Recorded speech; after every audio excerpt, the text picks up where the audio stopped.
Hello, and welcome to Natural Havoc. Yes, I may sound a little bit deflated than normal. It's because I currently have COVID. But we're gonna persevere and we're gonna do the streaming anyway. And these guys are gonna help me by talking lots today, so I don't have to. But yeah, we are a bunch of D&D players, friends, and occasional streamers that some people that stream a little bit more than others, but you know. But yeah, that's us. Welcome on in. We play the D&D 5th edition system with a load of homebrew rules thrown in. And we do all sorts. We're veterans to the game now. We all know how spells work and exactly how to make sure nobody dies in combat. Right, guys? Anyway, we're going to cut round to the room, and Tim is going to introduce himself like I've just done it for him, and then everyone else is going to do it afterwards. Okay, take it away, Tim. Thank you. As Matt just said, I am Tim. Welcome, guys. I'll be playing Arcturus, the big blue Delgon Warlock. The last episode was a very exciting one, so I'm keen on looking forward to what's going on next. But not after Eagle had introduced himself. Hello, everybody. I'm Eagle, and I am playing Andros tonight. Woo! And make sure you go follow the socials from the YouTube, the Twitter, the Instagram, and the Discord. You talk to us all live and all that kind of fun stuff. So that's cool. Shout out to the Discord and the YouTube homies. What up? Yeah. Anywho, back to you, Onion. God damn it. And Smitty, take it away. Thank you. I'm Smitty. I play Maeve, a half-elf druid barbarian, and I am excited for this session because I think there's going to be some interesting character development today. Also, take it away, Lan. Oh my god, plot twist! Anyway, my name is Lan. I play Shion, the resident diva warlock, and I write recaps. So if you're in the Discord, if you're not, you totally should be there, then you can read the recaps. And we have a very special someone reading it for us today. So you guys can look forward to that. And now over to you, Zep. Hi there! I'm Agent Z. I play Erd Weidestuff, the wild magic sorcerer, and occasionally his raven Olaf. And last time we were slinging some spells, watching people go down. Let's see who goes down today.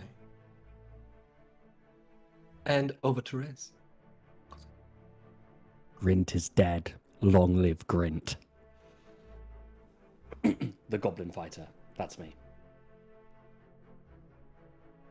Thanks. And I'm Onion. I'm the DM. I'll be playing all the NPCs, all of the trees, the leaves, the brick walls, whatever they want to talk to. And I'm the narrator of the story, so we'll see how that goes today. But please do bear with me. Character voices don't always sound the same, but they're going to sound even less the same today because of my throat and voice. So yeah.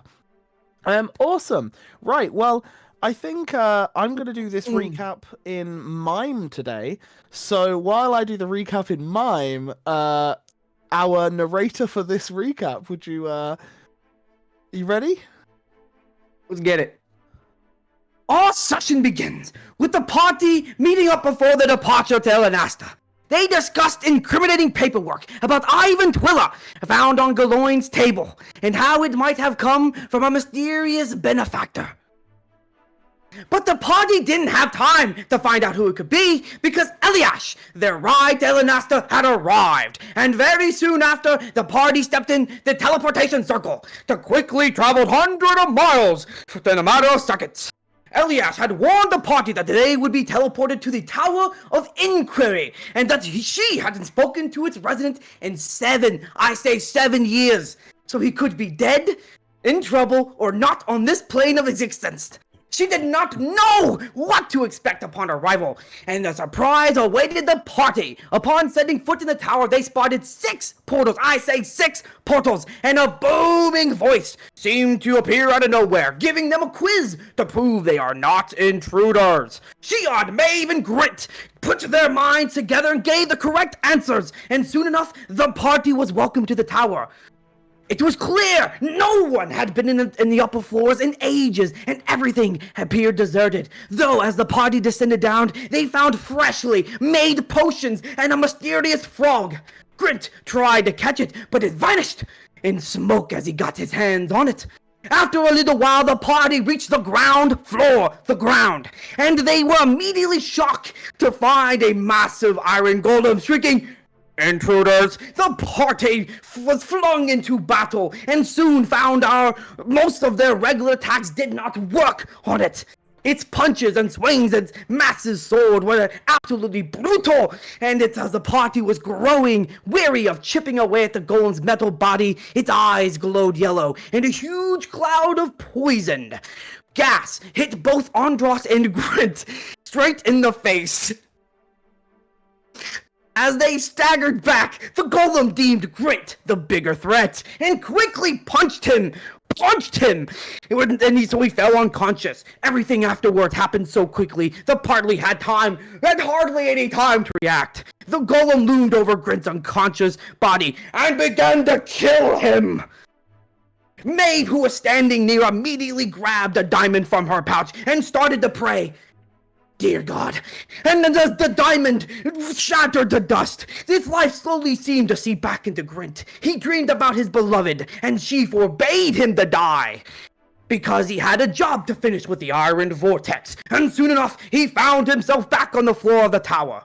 Eliash then immediately shape-shifted him into a polar bear, so that if the golem were to strike at him again, he would be able to survive the brutal hit. But it was no longer necessary. Arcturus cast one final Eldritch Blast, and the golem split into 2 piles of metal. It was over. Or was it? A poor door opened, and a voice called out, "Is it gone? What will happen next?" Back to you, Onion.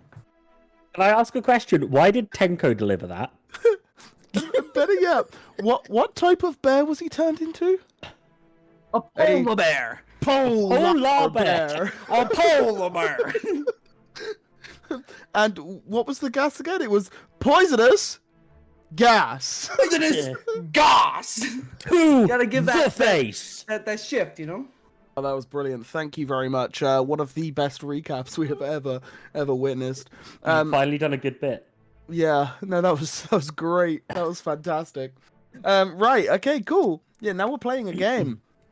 I'm going to drag you back over to the map so that you guys can see where you last left off and, you know, the corpses and that sort of good stuff.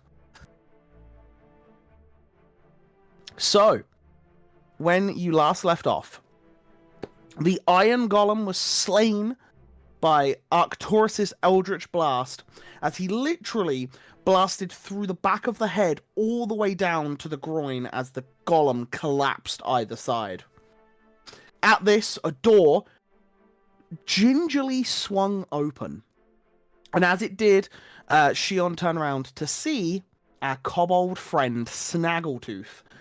And now that the fight's kind of over and you can kind of take in your surroundings, you see that this little Snaggletooth is wearing dark, deep purple robes with a dark, deep purple wizard's hat.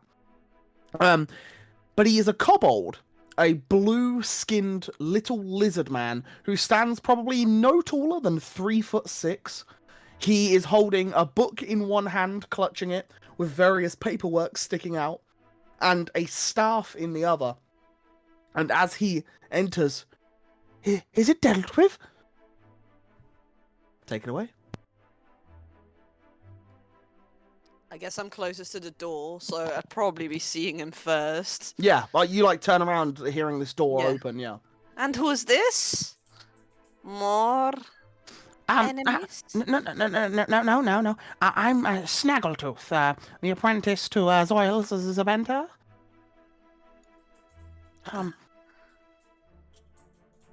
Are you Is everyone all right out there?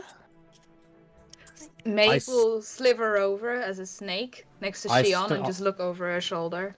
I start walking over as a polar bear.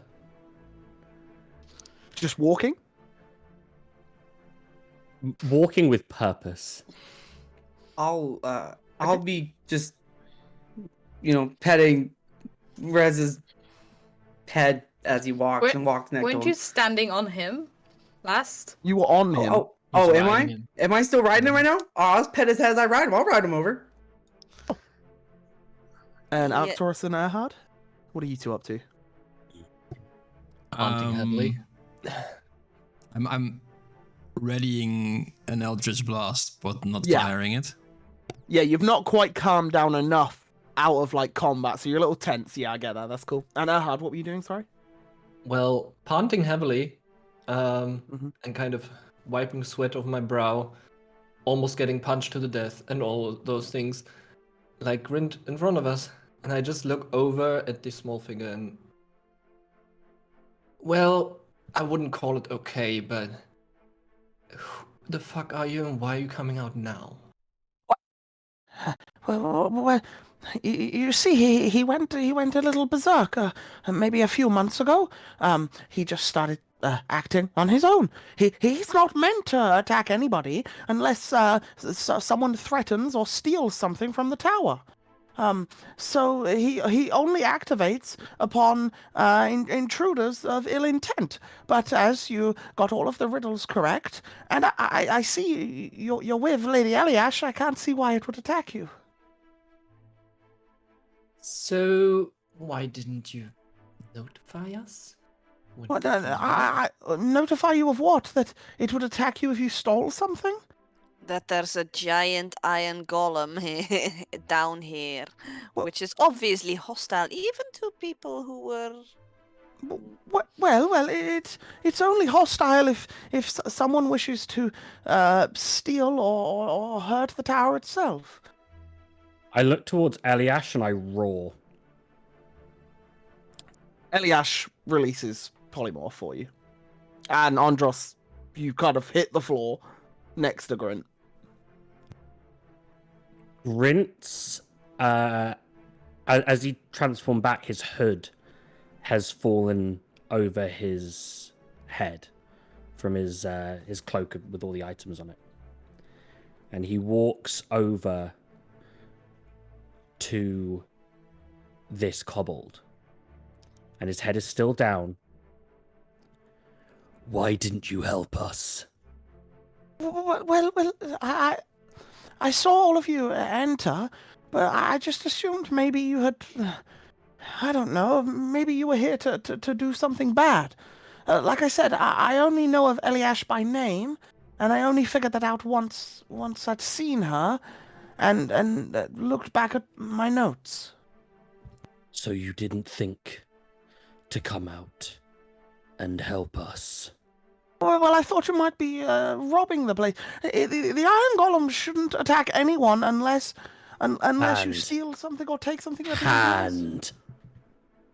What? Hand. Give it to me. My hand. He puts out a hand. This rate, Andros gonna walk up behind Grint, and I'm gonna prepare an action. So if Grint does anything crazy, Yeah, you would also notice the kobold seems to be like he has one hand clutched around the staff, and it looks like he might do something, but he puts out a hand like he's almost readying an action. I make an insight check on Grint and see if I can tell what he's about to do. Cool.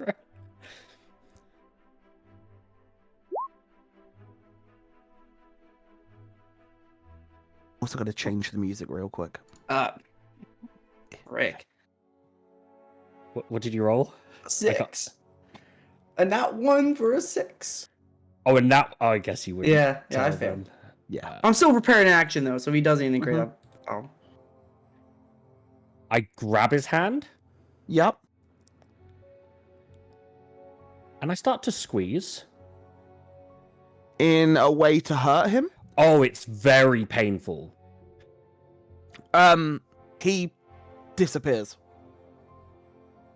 And your hand, like, you squeeze through to nothing, to your own hand.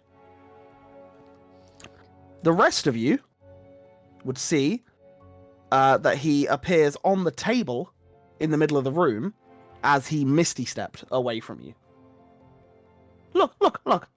This is the whole reason the golem is here, is to make sure that I'm defended. I didn't create the golem. Look, if it has hurt you, I'm terribly sorry. I am. This is Zoil Zabenta's creation. It is merely for defensive purposes, in case raiders come to the tower. The tower is in the middle of a forest, in the Elenaston forests. Many things come here, sometimes hostile, sometimes not. It is purely a defensive measure. All I can say is that it has been moving about on its own recently, but it still shouldn't have attacked any of you. And Your where defensive measure failed. Where is What have you got Zoil? left to defend you? One second, lady. He's much scarier. I have capabilities to defend myself. There are still defensive measures throughout the tower. If you want to live, you answer our questions. Very well. And he turns to Shion. I beg your pardon? Zoil, Can't he defend his own tower? well, typically yes. I haven't seen him in quite some time. Where did he go? I have no idea. I'm pretty sure your master would have been more reasonable than this thing. Well, yes, my master would have also been able to disable it. I have not got the power or the ability to disable such a creature as this. I would have to fight it to stop it. I am merely an apprentice. Zoil has been missing for nearly 6 years now. 6 years and you still skulk around here? I do not skulk. I make sure that the tower has the requirements it needs, and I use the libraries and the alchemy labs to brew potions, for which Zoil had permitted me to do so when he was here. The stuff upstairs you're doing? Yes. And you're an apprentice? Yes, as you probably could tell, alchemy was more my strong suit, but when I started to realize the potential for alchemy, I wanted to learn at least the basics of wizardry so that I could maybe complement them. Okay. First off, why were you stuck in the room? I wasn't stuck. I can move Okay. about, but the I Am Golem moves about on its own. Now, during my time here, I may have looked at some books that maybe Zoil hadn't given me permission to do so. That explains why Therefore, you're going- okay. A golem will attack things that take things. If you have taken anything, which I'm assuming one of you must have, and then put it back or still have it upon your person, that would trigger the golem to attack you. The Look. golem has been hostile to me now for the last 6 months. And we saved you, so you're welcome. Second of all, as my lovely friend next to me said, we're expecting to maybe get a little bit of, in return, maybe some stuff for helping you out of this predicament. I don't know, maybe those potions, maybe some gold will suffice for helping you. Look, this isn't my tower. Very limited things within it are my own possession. Zoil has been gone for 6 years. You must be awfully loyal to him then. Why not just take the money and run? What money? Oh. Oh. Well, look at all the things, all the puzzle box that we saw. This place looks wealthy enough. Sell it, and you'd be a rich man. Yes, the but tower is very priceful, and also he's studying in the tower. This guy was apparently some powerful wizard, right? I mean, obviously, there's a lot of stuff to learn in here. Yes, I completely agree. Hence why I've stayed and not left. So It the is more valuable to me. potions are Mhm. your creation. Yes, I am an alchemist by trade. I deal in many variations of that, such as herbalism and others. That's great. We'll take the 3 potions. Very well. Great. Also on top of that, how much? I'm just thinking, we had to fight an iron golem, which you caused to be awakened, by the way. Well, I'm just saying, maybe there should be a little bit more than just the potions that we can get out of this. Well, hold on for a second. At this point, Grint, with his head still down, walks over and he picks up the Iron Golem's sword. Okay. And then he well- uses it to cut the Iron Golem's hand off. Okay, very well. And he takes both. Yeah. They're pretty big. It stands at like 12 foot tall, so you can imagine how big the head and the hands would be. But you're a strong boy. You can carry them. Firstly, your names, please, so I can refer to you by name rather than race or pointing. The blue caped hat wizard man is Apples. We have the blue skinned man. His name's Arcturus. Our resident diva here. Her name is Shion. The snake is Maeve, and the man, the little. Stop. He hasn't earned my name. Call him Raging Little Man, and then I'm Andros, and we're the Iron Vortex. Right. Well, Andros? What is it that you took? Andros, what's the first thing that comes to your mind? When he said what I took, Yeah. the gold, I'll think of gold, but I would think about putting it back as well. I didn't really take it. So you think of gold and platinum because that's what you did actually take. Yeah. So you do think of that. What do you say? Well, I did take the gold and platinum. I did take some from the upstairs. I put it back. There was no point in taking it. But I mean, I touched it. Looked nice. I'm glad that you're honest. Maeve Honesty at this goes point on. would have turned to human form as well. Okay. Oh yeah, I can get rid of the polar bear now. There you go. Honesty Cool. is the best policy. But Well, as you are being honest, I thought I would inform you that I just cast Detect Thoughts, so I could read the surface thoughts of anyone within 30 feet of me. Therefore, I targeted you to make sure that you were telling me the truth, to see whether this conversation could go any further. If Why you would it need to cast go- magic again on us or around us, I will kill you. Very well. And at that He- point, Grint looks up. And what do we see? That's when everyone sees that Grint's left eye is glowing green and has vines and roots, little tiny ones coming out of it, kind of where his eyelid is. Something's very clearly happened to his eye when he died and was brought back with a form of magic. You would see Maeve acknowledge it, but not say anything. Like she notices.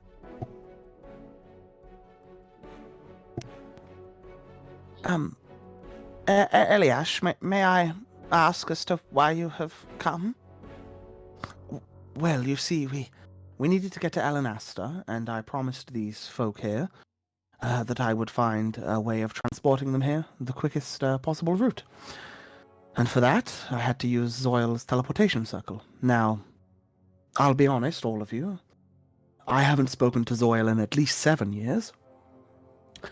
So if that is the case, of him being gone for 6, it does check out.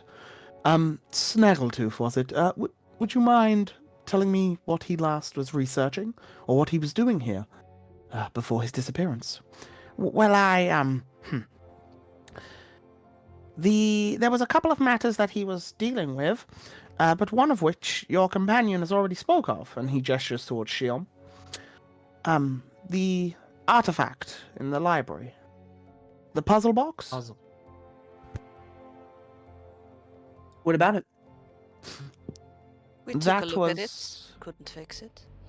Yes, well, I believe Zoil did. So it transported him somewhere. It could be some sort of teleportation device that, upon fixed, transports one to another plane.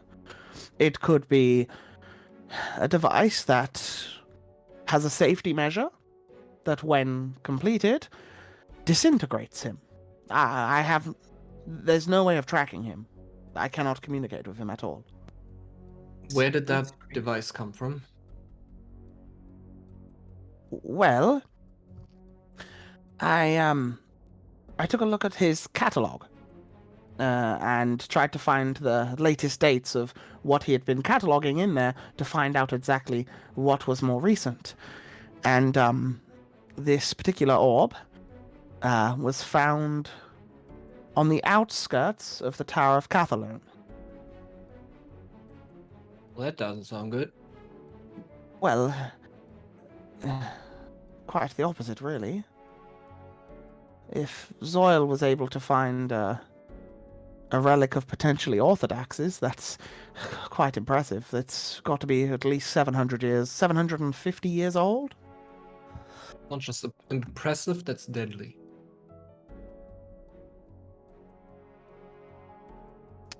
Say that again, sorry. That's not just impressive, that's deadly. Oh, very much so. Have you heard the rumors of the tower as of late? Well, I've tried finding out things about it because it's piqued my interest. Well, if you are the intrigued sort, I would advise to not enter. At all. Time and gravity work differently there.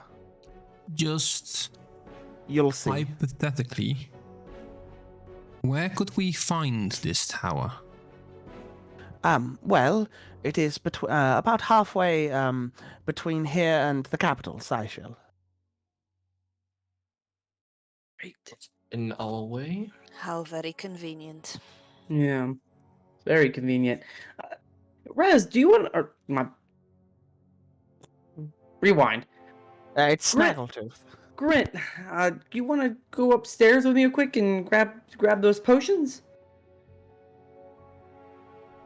Brint doesn't say anything, but he goes in that direction. Andros will wait for him to go upstairs first, and I'm gonna follow behind him. Do you reckon we could take that puzzle box and inspect it? If it has anything to do with Zoil and the tower, maybe we can figure something out. As much as I would like to figure it out and find out the possibilities of it, I'm very limited with magic myself. As I said before, alchemy is definitely more my bag. So that's a yes? He looks at Eliash and says, I'd prefer it within your hands, but yes. Do you think that guy from the Alabaster Eyes could maybe track its history, like he did with the flower? How so?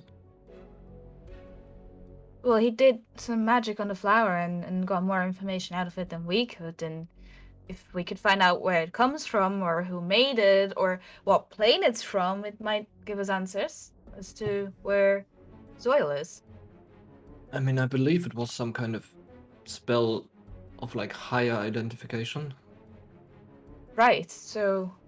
And I look at Eliash. Do you know that spell? Do you know what spell it might have been? It was a higher... A spell to ascertain more Identification. knowledge? Yeah. It I'm not- seems more in the realms of divination to me. I'm more of a conjuration wizard. Would anyone from the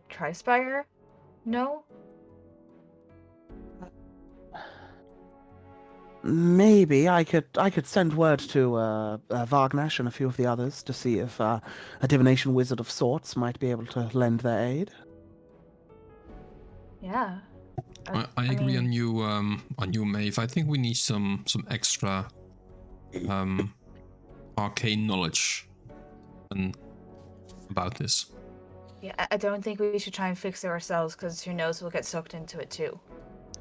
We're not here to solve the entire world's problems. Oh no, but I can imagine that, Eliash wants to make sure that her friend is okay, at least. I am a little concerned, but that doesn't mean that it is the concern of you all. By all means, Well- if you do not wish to look into it, I'm more than capable of You finding someone that will. Well, without you, we wouldn't have, made it here or anywhere. So, at least on my part, we are in your debt. Look, at least while we travel together, I think it might be good for all of us to take a look at it. Maybe when we arrive in Seychelles, if we haven't figured it out by then, I will take it to the people I need to take it to, and return maybe if I have more knowledge. Yeah. Sounds good. So, do you, Snaggletooth, do you have access to the rooms that are closed? Not specifically, but I can enter them. And there's nothing in there that could hint on where this artifact came from, like a book with like logins of the items that arrive in the tower, or Well, you see, anything Orthodox related is very, how's best to put this? He art was the greatest wizard to have ever lived. Ever. He was the most powerful, and he had the ability to plane shift, and he was able to travel the planes however he wished. He could do many a great thing, and from some of Zoil's research, Zoil was almost 100% convinced he might know of the whereabouts of Symmetra. what if it's a teleportation device to Symmetra? Or what if it's like your necklace, Arcturus? That could work. I except have... necklace is two-way portal. Yes. I assume you mean a form of like a pocket dimension. A one bound to yourself. Yeah. I thought the same. But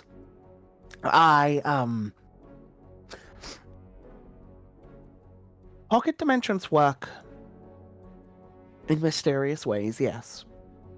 However, they are tied to the person. Meaning, if it was originally Orthodox's pocket dimension, well, Orthodox has been dead. So that would indicate that there would be no pocket dimension left. Because it would not remain. Do you know for certain that he is dead? The last known recording of Orthodox's whereabouts was in 2 locations. If he's in a plane where time goes slower, and he's alive there, then would his magic remain here? Still be tied to it, and Yes. If 700 years have passed here, it might have only been, well, not that many there. My child, he was merely a human. but he was Right. powerful. I agree, he was very powerful. He was in his later years of life, towards the end of things.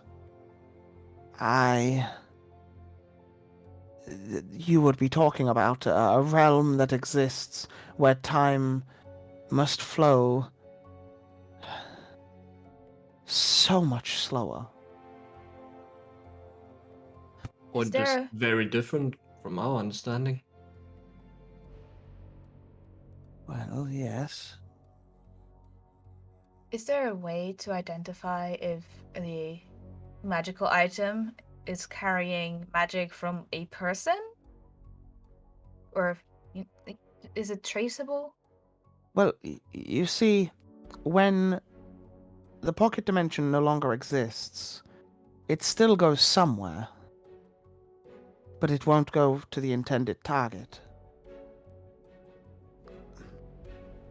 Have you ever heard of a bag of holding or a bag of emptiness? Yes, we do. When one places a bag of emptiness inside of a bag of emptiness, it creates a rift in time and space and sucks everything into it. It is two pocket dimensions in one. Destroy both. So, where does all the stuff go? It doesn't appear before us. Zoil seems to think that it's linked to the astral plane. Astral plane. It's where things go that are meant to be lost. Yeah, I've glimpsed it. You've been there yourself.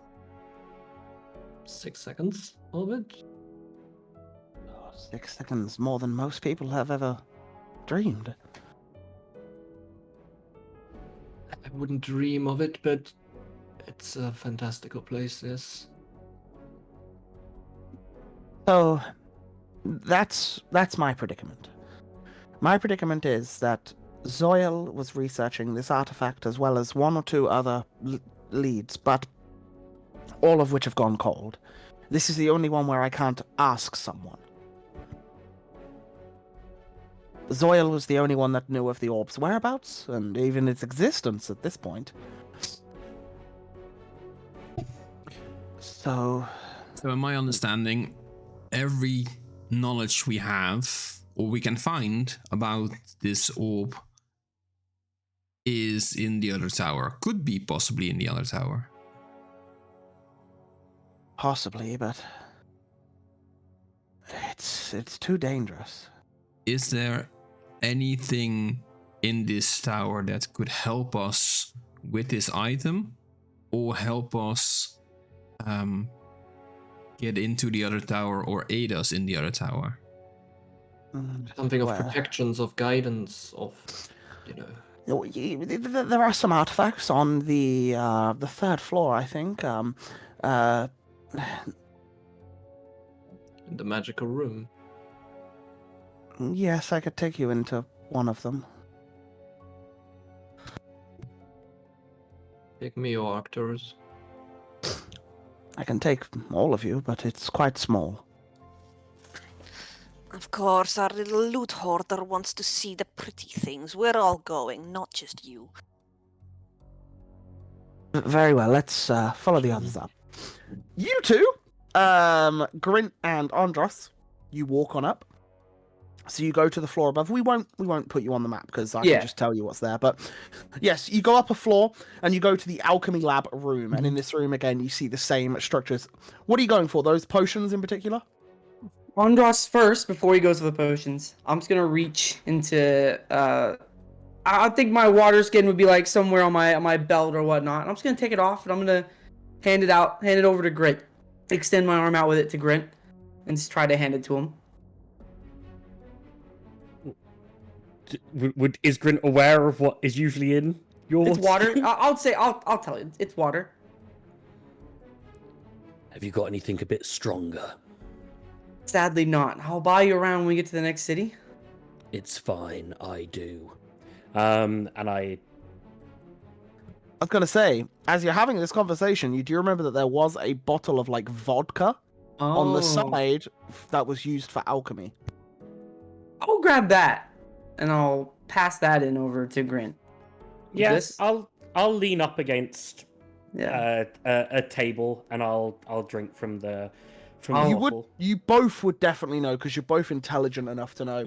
Within alchemy, the alcohol percentage in whatever liquid they would be using would be extremely high because it's used for a certain Good. purpose. So it's very strong stuff. I'll start packing in the potions. I'm gonna take all 3 that were explained earlier, and I'm gonna put one in like its own little separate pocket for Shion, the poisonous one that I knew, and then I know the meaty flesh one will probably go to Maeve later, and I'm gonna hold on to the other one that was talked about. Make a note on your sheet then Okay. of Volta's Fury, Volta's Fury, Potion of Restoration. Potion of Restoration, Yep, and Essence of Ether. Essence of Ether. And the last one was the poison, just so you know. Yes. I'm, And oh, go ahead. I'm holding the fist that killed me. And I'm starting to kind of wipe at the fucking blood marks that were from inside of me. I failed. Didn't fail. Failed at what? It killed me, Andros. Gonna kill me either. If you didn't take it, I mean, you saw what that thing did to us. How were any of us supposed to be ready for that? Brent, I say this and I mean this. You, from what I've seen, you are the most skilled fighter in this group. And you haven't even been here that long, and I'm already saying that. No one here doubts your skills. No one here thinks any less of you or anything. You were holding your ground against this thing. I couldn't even hold my ground that well. You're a warrior. You did really well. I'm just happy you're alive. I saw you fall down there and I thought you were gone. And yeah, you haven't been here that long, but I see you as a part of this group already. You're a member of the Iron Vortex, if you like it or not. They've accepted you.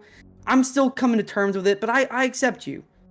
You're skilled, and you're someone we need in this group.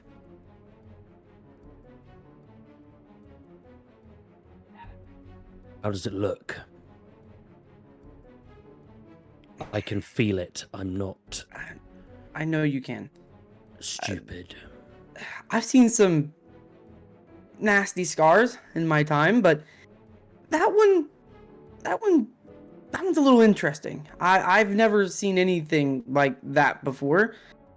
I go to touch it, and I guess that I feel the choice. Is there like a mirror or anything around? Oh, for sure. Yeah. There'd definitely be a mirror in here.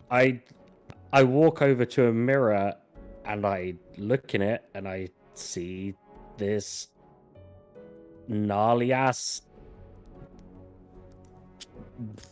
green eye with glowingness and trees, and not trees but like roots and stuff coming out of it. Can you see out of that? Yeah, I can see fine. It's don't a little under- bit tinged, but I can see fine. That's so weird. I mean, I don't have any scars like that yet, and I don't know. I mean, that's very interesting. Was it because of Maeve? I think so. I think it was because the last thing that I remember feeling before I left my body temporarily was its fist flattening my face. I guess this has popped it back into place. We can maybe get this fixed. I don't know how healing works. I listen, Grint. For what it's worth, I'm happy you're still with us. I saw you're a little off put, so I wanted to at least pull you away for a minute or two. I get it. You're angry. I get it. I mean, bound to have happened, I guess. But I didn't want you making any rash decisions like I did. That thing could have helped us. It might not have been me. It could have been one of you. Grint, we don't know that. We don't know how helpful he was yet. I mean, for all we know, one hit, he would have been thrown back through that door. I mean, we have no idea what would have happened. We have Erhard. Erhard's helpful. Yeah, but Erhard's been in fights before. He has experience. Experience outranks everything. No matter how old you are, how much you might think you know about fighting, you know better than anybody. I mean, just because you might have powers doesn't make you good. I mean, you have to have at least some experience. You have to be able to control what you can do. I mean, I've seen Erhard, as good as he is with his magic, literally hurl magic at one of our own people. I'm the person with military experience, almost attacked you with my own blade down there. I mean, just because he has magic doesn't mean he's good with it. I mean, for all we know, he probably barely knew how to do anything. He was just gonna be someone we'd had to protect. I will say at this point, you do start to hear footsteps coming up the stairs, but you've got like a few minutes before they'll be up there. Listen, I know you're mad. I get it. I don't blame you. In any situation, I could see myself being in your same shoes. I probably already would have pulled my sword on him at this rate. But we have to stay calm. We can't pull.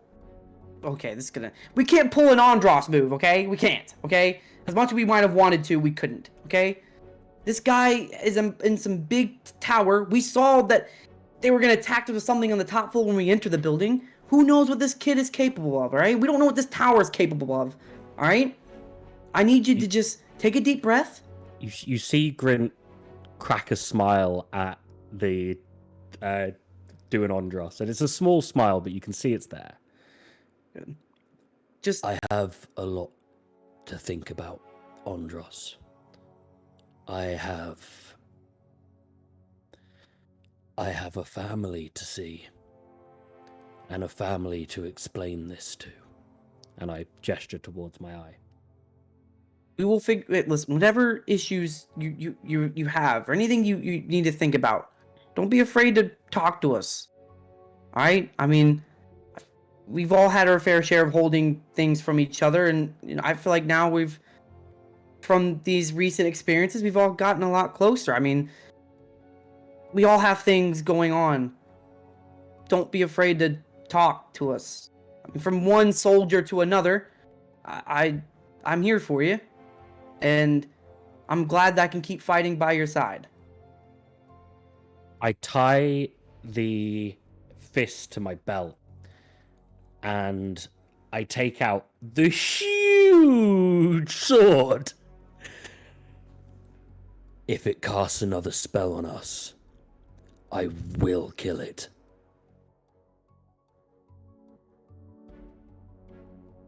Just make sure, if you're gonna do something like that, that you at least know what kind of spell it was using before. Whatever it did, detect thoughts, whatever the heck that thing was about, it didn't do anything bad. I don't care, it's been warned. Okay. All right then. And I'm gonna roll my second wind because I need some help. And I'm gonna drink that health potion as well. Okay. And as you all start coming up the stairs, you see Grint with a massive sword out kind of like into the ground, taking a pew for a second while he just catches his breath, with Andros just collecting the bits up next to him, and you all come up the stairs. And now you're all together again. We were going to head to the third floor to check a room out with some items, I believe. I don't know if the pair of you are finished here, but if you care to join us. I'll look at Grint and I'll wait for him to answer. He just was that Eliash who spoke? Yeah. Yeah, he doesn't say anything. He just turns around and walks towards the stairs to go up. I'll follow right Yep. behind. You guys go up the stairs, and when you do, you eventually come to the long corridored hallway with the room that you entered in earlier. And as you walk through the corridor, Snaggletooth runs up to the door, which is already open because you guys left it open. And sat inside that room, around the little table and the chairs, is Samuel, Tenko, Jasper, and Galoin, who waited patiently up here in case there were any troubles down below. The other thing, Andros. Hmm. Did you shut the gold room door behind you, or would you have left it open? If I'm walking out of the room and I don't want to, I think Andros would have been smart to at least close the door. I don't think he would have. Very just well. left it I open. don't need to know any more than that. Just want to Right. know if it's shut. Cool. Yeah. So he walks on in, Snaggletooth does, and you all begin to follow. And he's like, "Oh, hello. Are you with? Oh yeah. We're with the Iron Vortex. Yeah. I'm just looking after the animals. Oh, well, never mind. You may stay there. This room here.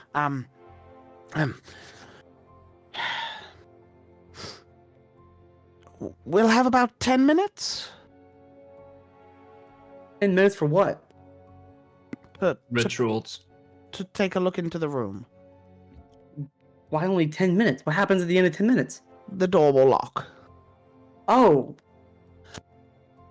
Oh. Am I seeing the door he's about to... Is it the It's same door? one of the purple doors. It's not Oh. it's not the first one when you come down the stairs to the left. Mhm. You know where the gold room was, there was that room in between. Mm-hmm. It's the other side of that one.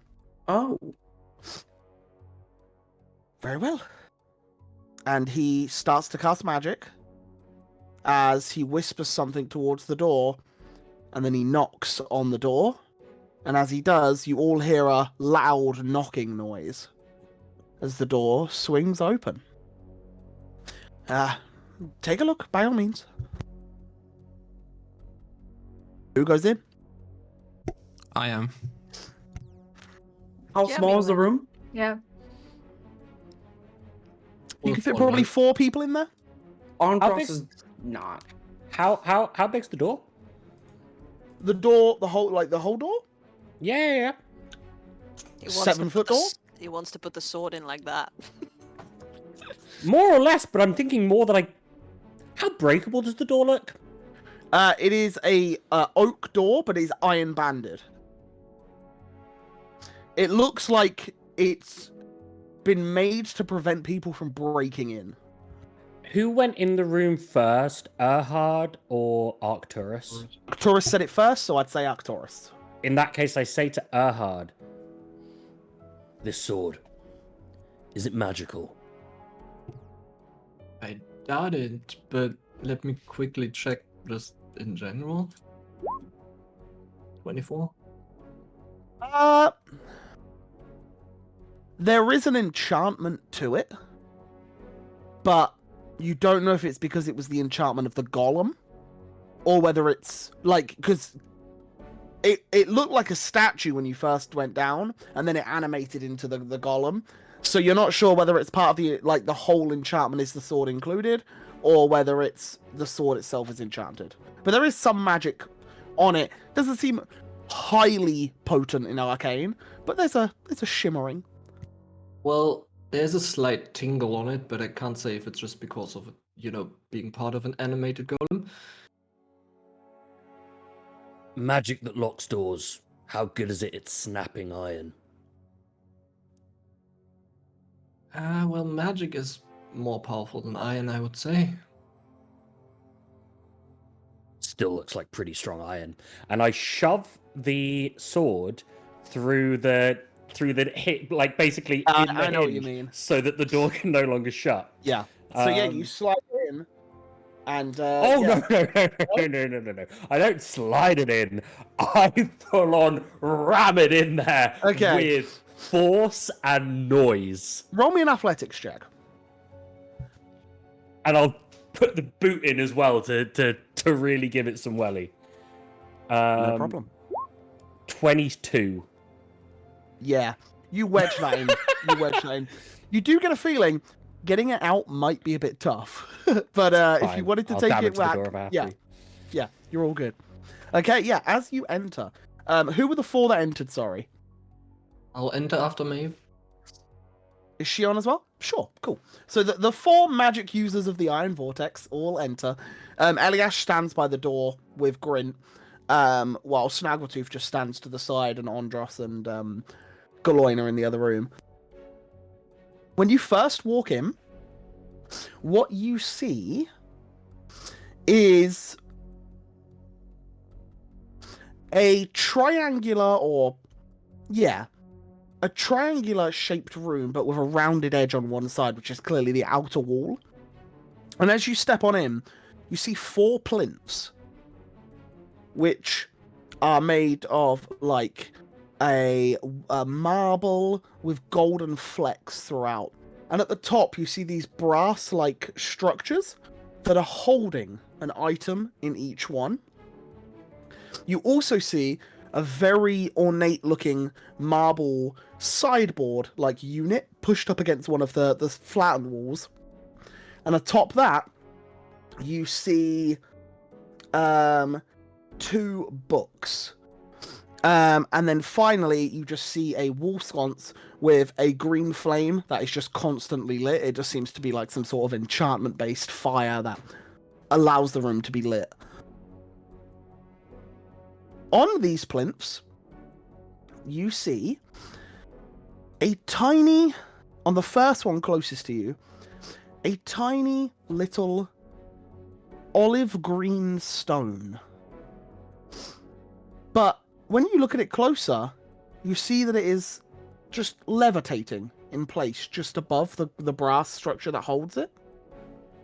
The plinth next to it, you see an hourglass with one side of the hourglass looking like red anvils and anchors or decorating it, and then on the other side you see green wisps of wind. The third plinth, you see almost looks like a crystal ball, and then there's this swirling silver magic within. And at the base of the crystal ball, you see what it looks to be like a little stand made out of gold and onyx. And it seems to be just sat in this thing. And then the final one is empty, the final plinth. And then on the counter, you see a book. And upon reading the book, you see that it is a manual of Stone Golem.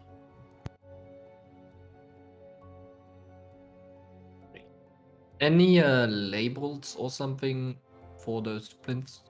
Nope. Whatever. No labels on any of the plinths. Snaggletooth with us?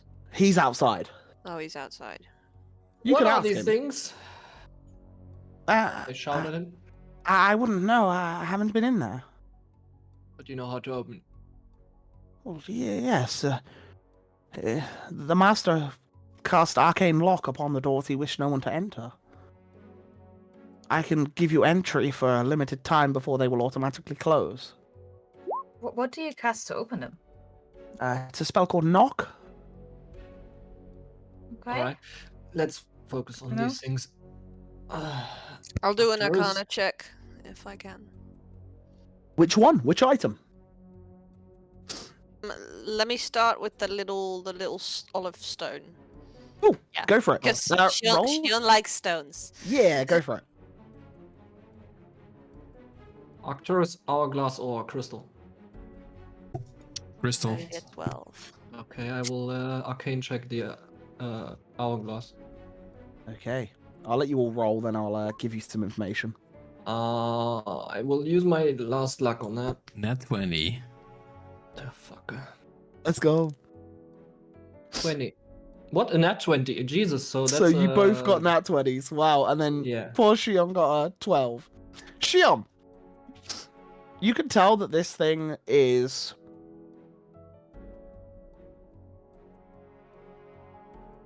There's a high potency of magic coming from it. From looking at it, you can now see that there is a small little carving of what looks to be like a tree carved into it. You get the feeling that this stone has something to do with maybe nature, but on a 12, that's as much as you get. I'll immediately beckon Maeve to look at it. Like it's got naturey stuff on it. Maybe it's more up your alley. Wait, is this a tree that's carved in it that I recognize? It appears to be like a generic oak tree. And this is not a symbol we've seen before. It's not the symbol of Kalir, no. No. I put my hand on Shion's shoulder and I say, try again, as I cast guidance on her. Okay. DC will be slightly higher because you did fail, but yeah, sure, go for it again. So add a D4. Wow. 14. I will say you don't get anything else from that. That's about as much as you get. You do realize though that it is a magical item that will require some attunement. So it's an attunable item, but it does something to do with nature. You're not sure. It's both. Yeah, That's all I can say. Are we allowed to take these things? I'll go over to them as well. Do I notice it as like a sign, like a sign of anything from Elenasta or anything like that? You, even just taking a look and knowing your knowledge, it's clearly tied to probably this place. It was probably found in Elenasta. And it's clearly tied to Elenasta because trees, you know, like this is like the biggest nature goddamn park you could ever imagine. Yeah, it's just that's as much as you really know. We'll go to Erhard first. I guess because- I step out before the before the spell's over. Like, okay, well, sorry, man, can't help you. Bye bye. No worries. Erhard, you were looking at which one again was it? The Again? hourglass. The hourglass, yes. Natural 20. You know it's quite a powerful artifact. Do you pick it up? On inspection, yes. Okay. As you pick it up, when you lift it, you notice all the sand is in the green area. You turn it, and it seems to rapidly fall from the green area way faster than an hourglass should. But as it gets into the red, it slows. Can I turn it back? When it's in the red, it slowly falls. In the green, it goes really quick. Alright. From this, you deduce that this somehow has the properties of haste and slow. And it appears to be an item that you can cast both of these through. Without the use of a spell slot or the use of concentration. It seems that you can just cast it, and the item is the concentration. Oh, I assume that's attunement. You do not know. You wouldn't know, yeah. No, you would know. You would know. Yes, it is. It is attunement. And it is very rare. This sort of thing that gives you basically a free concentration because it's the hourglass itself that concentrates on time moving rather than you. Yeah, it's quite a powerful artifact. This is a very powerful time distortion. I don't know. Are we allowed to take these? Well, technically no. There's one on its own. I stand real close to Snaggletooth. Sorry, I didn't quite catch that. Technically no. You might have borrowed them. Can I roll intimidation? Sure. Oh man, my intimidation's not great. 13. Yeah, he looks at you, and you see that he's definitely nervous around you. Look, he isn't here, okay? Technically, no one is supposed to enter this room, but you're in it. All right, The other I'll take question it would and- be is if we steal anything, because we're technically not allowed to take it, is another thing going to attack us? I don't know. I've never been in that room. I will say out loud to the room and to him, we're gonna take it to help you find him, potentially, and help him. We'll bring it back when we're done. Whatever, sure. you do. Wait, we're helping who now? I'm not Arcturus, helping anyone. as you look at the orb, you start to see within it the swirling specks of silver. And when you grab it, you feel drawn to it. Another orb. God, you goddamn love these orbs. And as you pick the orb up and you just take a look at it, you feel the orb is asking for a name. What name would you give the orb, or would you not give the orb a name? Would I feel it's asking for my name or a name? You feel like it is asking you a question of who are you thinking about? Celia. My sister. Okay. And as you hold this orb, the mist within it shifts as you start to see deserts. And you look into the orb. I just need to look up the spell just to double check that it definitely works. Because I think I need to make a check.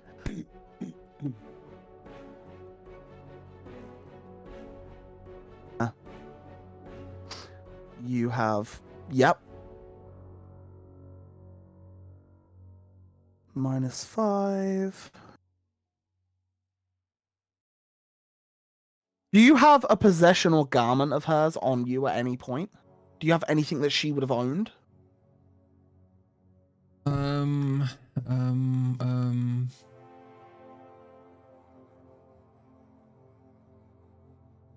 Well, she is a librarian. I am carrying a book of lore, but I don't know if it counts.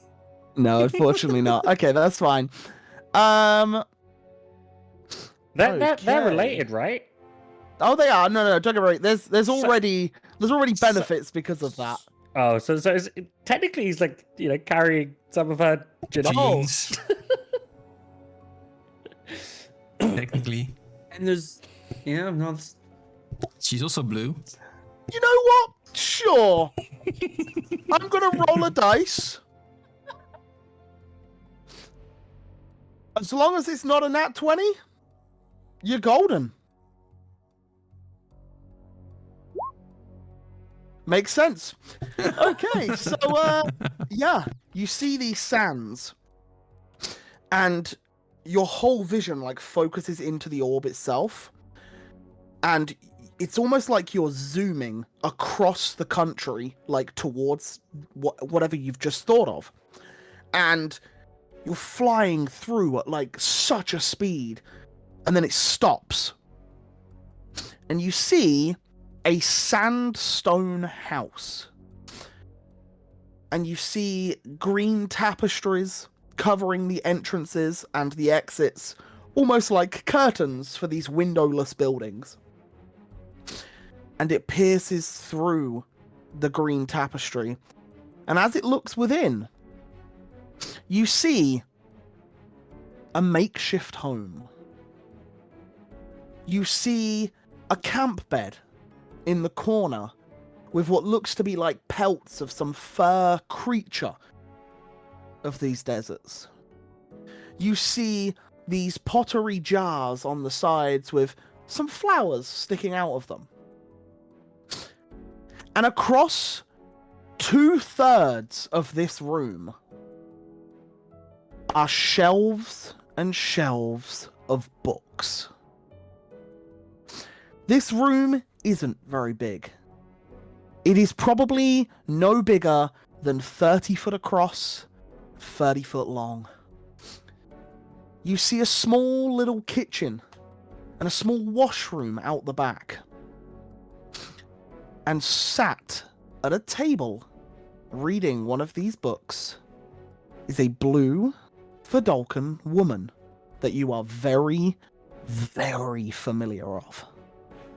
And as she's flicking through the pages, You don't hear anything. There's no sound that seems to be coming from this, but you see as then this popping noise you hear as the sound seems to materialize around her, and she flicks the page and you hear the page flick. You hear a cough. Not what I'm looking for. Not what I'm...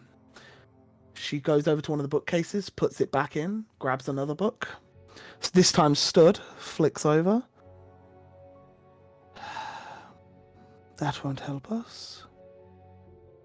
And then you hear a muffled voice from outside of this small bubble of like area that you can see. Because everything now, when she moved from the table to the bookcase, you've realized things about 20 foot away from her start to blur, as if you can't quite see all of her surroundings, but a small bubble of hers. But you hear a voice. You can't quite make out what it's saying. And then she turns to where the doorway is. She says, "Yes, Taran, I'll be just a moment, don't worry." And she closes the book, puts it on a bookcase, and walks out. And as she begins to walk out, you see a knight clad in armor stood outside of this building. And there's a smile across his face, but you just make out the features as the silvery sand within swallows the picture and goes back to a silvery flowing sand. You know this to be the Orb of Scrying. You like it? Oh. Did you guys see this? I would say the only people that would have been Maeve and Erhard, because Shion left the room. Oh yeah. I guess I was focused on the art. You were probably a little busy. Yeah, you're right. I was over with Maeve. Sorry? I was over with Maeve. You spoke to Snaggletooth. You went out to speak. You did stay. Otherwise, I would have said your name. Oh, darn. I didn't realize Snaggletooth was out of the room. Okay, that's fair. Okay. I saw it. I heard it. Was that your sister? That was my sister. She looks in good health. Yeah. Desert-like And surrounding. what was the name she said? And I'm saying this louder than expected because I'm like all excited. Was it Talon? Talon? The knight in the armor? It was Taran. Taran, sorry, yeah, Taran. I misread it. Grid pops. Sorry, did you just say Taran? I did. Do you know it, Taran? Can I just stop you guys there? Shall we get out of this room before it closes, and then we can discuss this? You've got about 3 minutes. I definitely know a Taran. He's my best friend, but why did you say his name? Because I heard his name. It was said by my sister. I just saw my sister. Maeve can confirm. Oh, at least that it was a blue Vidalcan, which is not like very known around here. But she was saying his name, that she would be coming right out. They are in the same space, the same spot. Where's your sister meant to be? Because Taran's hundreds of miles away. Well, technically my sister was supposed to be on my home plane.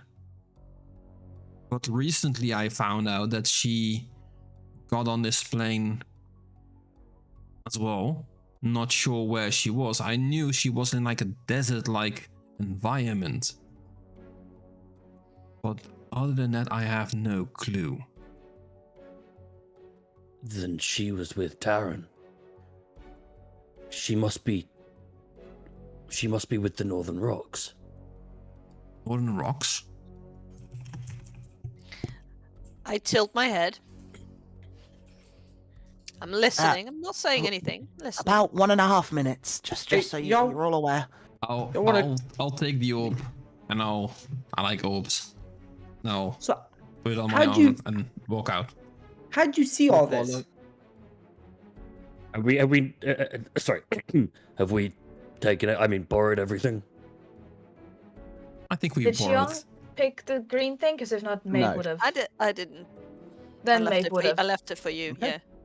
Yeah. Yeah. Okay. Is everyone out the room? We all leave. The door shuts. You're all trapped. Ah! No, yeah, you're good. Okay, mind out behind. And I'm gonna try and basically. Athletics check, please. Also, I'm not being careful about this. I am almost purposefully trying to damage the door in the process. As this is happening, I'm gonna hand Xion the poisonous potion, and as I slide it over to her, Lucky. I'm just gonna. You I'm doing just it gonna- stealthily? Or just I like can do it stealthily, sure. I'll do it stealthily. I'll hand it to her Oh, it's stealthily. just a question. Okay. And I just nod in appreciation and just let them carry on do I'll their just- thing. But I'll yeah. just give her a wink as I hand it to her. Much appreciated. We're gonna have, and maybe I whisper like, "We're gonna have some fun with this." And as you're having that conversation, and the rest of you have got these items coming out, you just hear like metal on metal, like squeaking and like scraping. As you could just see Grint, 1 foot on the wall, just like trying to yank this sword out. It ain't budging. Andros, Okay. give me a hand. Yeah, I'll walk over and I'll try to give him a hand. You've got about 40 seconds. Okay. So I gotta make an athletics check as well. Yep. Either you can both roll or one with advantage. I'll let you choose. What's Nice guidance. I on have Joss, a plus. or I have a either. +6. Oh, I have a +8. Yeah. Let me do this. I got it. Okay. Guidance me. I'll do this. I'm gonna just kind of let me take the brunt of this, and I'm I gonna. watch very I'll carefully. I'll also point out, powerful build Yeah. for pulling, pushing, and stuff, right? I don't think that's what it does. Is it not for? Pulling, pushing? No, I just can carry. Well, no, I can push, Wait. drag, and lift. Yeah. So I'll give you advantage. Oh, okay. I'll So just actually, Grint, roll as well, Okay. and you Andros, roll with advantage. I got 11. 19 plus 3, 19. 22. Oh, you Yeah, rolled I can three. pay his Okay. guidance. The thing, yeah. You're lucky because Grint rolled a 22 to put it in there, and that was the DC to get it back out. So you just, with the pair of you, I'll say it's not just because technically we were going to add Grint's roll to it as well. But yeah, you're like, "Ugh." You wrap your trunk around it as well, and Yeah. you're just like pulling, and then yeah, you both kind of like fall back a little bit. Yeah, can we give it like a little twist at the end just to really do some damage to this door? Sure, yeah. Cool. You twist and you see part of the banding like bend on the back of the door. Oh no. Oh no. Anyway, Yeah, I'll stand up and I'll quietly walk over to Maeve and I'll like quietly just kind of hand her the health potion from earlier that I grabbed with all the flesh stuff on it. I'll just kind of like slide it over to her without, trying to. And she kind of gags, but puts it away. And then Anywho- you Oh, and then you hear bang as the door like slams shut. And it slams and you hear like a creak of wood as it slams because of the damage done to the door. It seems to have well and truly shut. Arcturus, how did you see your sister? I remember the orb calling for a name, and the first name that popped into my head was Sesenia's, my sister's name. And before I knew it, I saw her. I could actually listen in on all the details surrounding her, flipping the pages, saying this is not what we're looking for. He was in search of something, and then a knock on, well, a voice. did you see him? Did I? You kind of saw like a silhouette, and then as she got closer, it became like less and less blurry, but not to the point of like defining features. You could like make out the mouth, and as it smiled as she exited, that's when the sands took over. So you got like a silhouette of his build. Only a silhouette. What did he look like? Tell me. He was wearing armor. He looked like a knight or something. Oh. Like, I Right. haven't seen his face. On his armor, did you see a bird of any kind? Roll me an intelligence check, Arcturus. Just We'll that one? see if See if you know what birds look like. recalling the information. Yeah, nah. I was gonna say Did we I will see see it? because you didn't cast the spell. You don't have as much of an intense focus on it, but you can kind of see what's still going on. I was just going to allow Arcturus to have this like one moment where he could like pierce the magic just a little bit to see if he could have done, but unfortunately not. Sorry, guys. Wait, do we just look into the orb and we can see things? And I'm gonna like try to like I'm not gonna touch. I'm just gonna peer down and start staring at the thing and try to see if I can see anything in it. I suggest we all take turns with this thing if it really does what Arcturus does. Says it Andros, does. as Yeah. you look towards it, you see a Loxodon. Then you realize it's your reflection Oh, off the orb. Wow. I see me. This thing doesn't work, does it? Maybe you're not potent in magic enough, Andros. It will come. I hold it will it? come in the call. Maybe it has like a cooldown type of thing as well. But Could be. you could use it and use your friend's name, and if Arcturus' sister is there, then we know it's them. There's If, this is a um, one, I think. Grint looks at Shion. If Arcturus, your sister, is with my Taran, then she seems to be on an opposite side to Shion's family. I had already deducted such a thing. What do you mean, an opposite side? The northern rocks are. I asked my father to look into them, but in general, they support everything that my family despises. And what is it that your family despises that these northern people would want to try to take? I Yeah. could tell you, but it would cost an evening to give you Quirinese history lessons. Well, just you can give me the I- basics. I mean, are they against slavery? Because if they're against slavery, I think that's a pretty good side to be on. I can give you the quick once over because I used to be their second in command. It was the mercenary band that I was with, and we were indeed based in Quirin, and we were indeed freedom fighters. It's where we made our money, it's where we set up, it's where my family, who isn't blood, is still living, as last I checked. We last exchanged letters several months ago. I was not made aware, and you know, it's not like we discuss secret matters. We don't want. I just ask how people are. We don't want information getting out on what's going on. But I was unaware that they had made a friend of your complexion, Arcturus. So, how many Vidalcan have you actually met, Rind?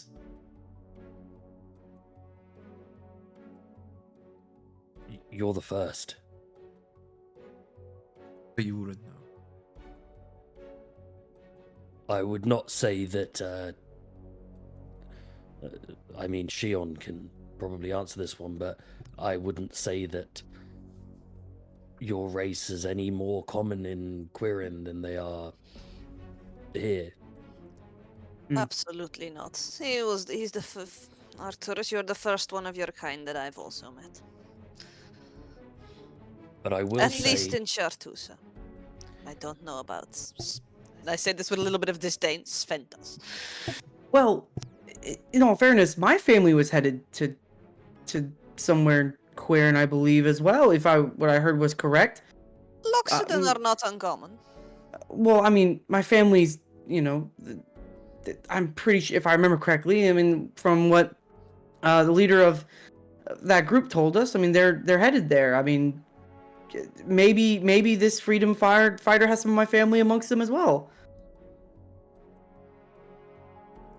They might have also joined. I once read a tale about a nomadic group of Loxodon, which is traversing the desert. But they could have joined. No. They could have, and yes, they could have been. They can be slaves, but let's not count on it. If they're anything like you, they'll be fine. They would not have. No offense, Sean, but my family would not have chosen to be slaves. No one chooses to be a slave, darling. Exactly. I will say, Arcturus, that if your sister was with anyone,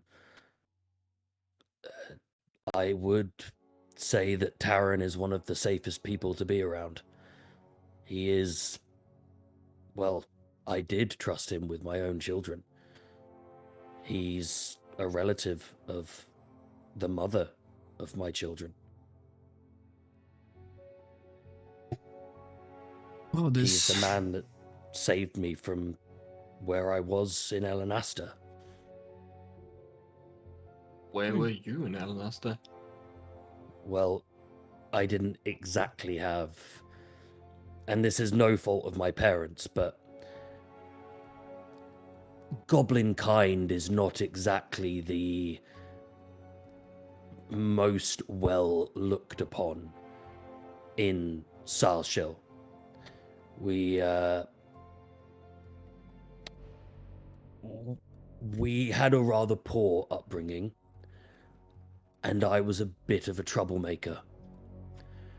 So, when Taran and the Northern Rocks were coming through, and they were looking for more members, and they were offering 100 gold, I took the 100 gold, I gave it to my family, and I joined up. Your family's still there. Oh, I've got a huge family. How far are we Absolutely. from the capital city, by the way? I'm gonna ask this to Snaggletooth. Well, it depends how you travel. Foot, multiple weeks. But if you could travel by wilder rabbit if you wished. What's that? What? Wilder rabbits. Yeah, none of us know what those Would- are. Would Mate. Maeve? Roll me a nature check. I'll say with advantage. What? Can I Nature can I check? roll nature on that one as well? Yes, yeah, by all means. Could I And also- hard, you as well. Could I pull a survival off? Sure. Jesus. 5. 12. That's just my reaction. 12. The 12. You I've cooked them. have probably encountered them, but they go by a different name for you. You would have maybe called them something else. Erhard, you haven't seen a wilder rabbit before. Maeve with an 18, you know wilder rabbits to be basically dire rabbits. They are the size of large dogs, bigger than Samuel. You know them to have quite large, protruding fangs. And they are actually deemed as predators within Elenasta. But you also know them to be very fast. I would say for Grint, maybe as Maeve's like kind of going, oh, like dire rabbits. Grint, your mind then triggers. You know that they used to use them attached to sleighs. going through slopes and stuff, and it was rapid transport. Like, it was much faster than a horse. Where Oh. can we So get this? Sleigh hares. Sleigh that's hares. what you call them? Sleigh hares. They pull sleighs and, Yes, sir. How can we get a ride like that? Well, we have a couple of sleighs here. Do you for, now? Well, yes, on the occasion that myself or Mr. Zabenta would need to go to one of the nearby towns. We have, I think, 4 sleighs. Oh, look at that! So you are pretty Um. useful. We would love to take 2 sleighs, if anything. I mean, how do we know how many sleighs we're gonna need for our group? You'll only fit 2 to a sleigh. 2 to a sleigh. Well, that's just great. And Okay. no offense, Andros. I think you may need a sleigh for yourself. So we'd need all of the sleighs at least. Not even. Well, we'd be more than that. We have a lot of people here in this group. Well, Eliash, well, yes, Eliash is coming with us, of course. How long can you polymorph someone for? Well, it lasts an hour, but I can multiple cast it. I was just thinking making us small, you know?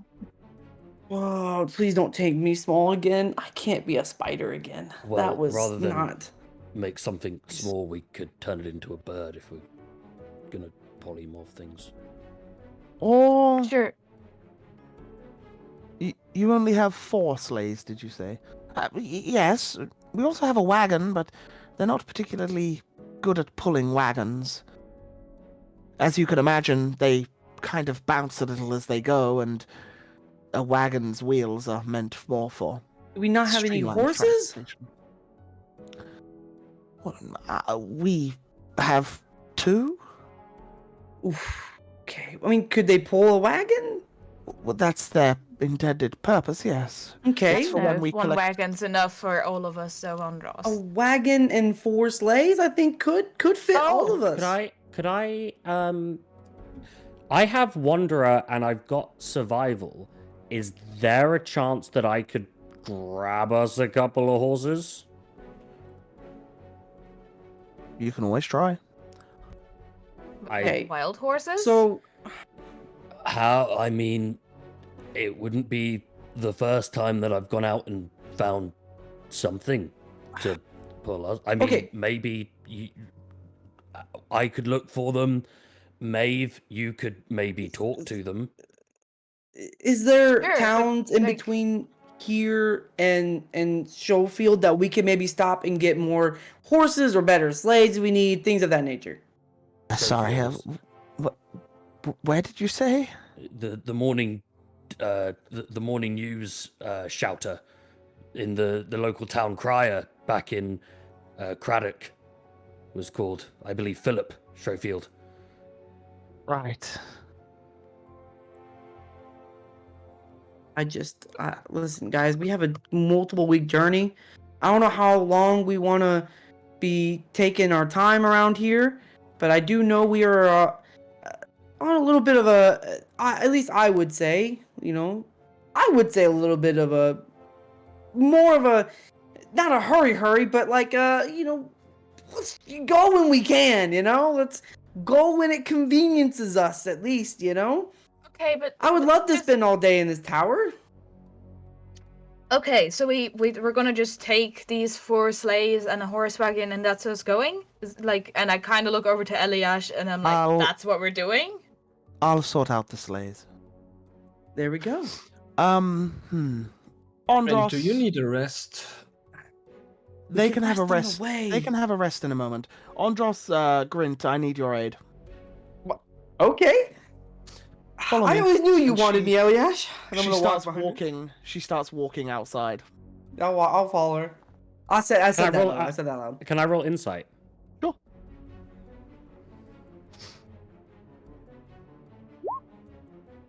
No. You believe she thinks that she needs your aid for something.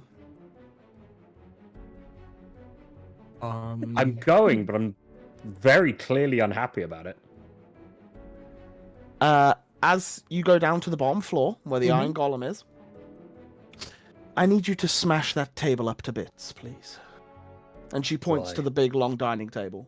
Oh, don't even. No need to ask, Eliash. I'll put my Why? muscle to use for you. And I'm Why? gonna start trying to break the table.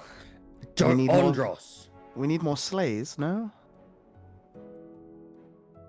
Good enough reason. I'll use Gifter. Just An smash them axe. to bits, I'll do the rest. I'll try to smash it. Yeah, and you spend 5 minutes getting some anger out on a table. Yeah. Chairs if you wish as well. The rest of you, up with Snaggletooth, he says, is there anything else I can be of assistance of? If only you could provide something where we could transfer or transport this orb in. We don't want it to break. Would be a shame. We do not really have, I do not have a bag of emptiness. Zoil would have had that on his person. But do you have a when- bag? With Any straw? bag? Oh yes, just to put it in. Oh, yeah, he runs off and grabs a book bag and comes back with it. That's all I need. There you go. Just so you are aware, if in the event of Zoil returning while your absence is while you are gone, I will inform him of what you have taken, and I will take full responsibility for letting you take the wares. But it was on the proviso that you would help us find him. So all fault and blame will be at my side. We will do our best to return it. Are you Very scared well. scared of repercussions? Not at all.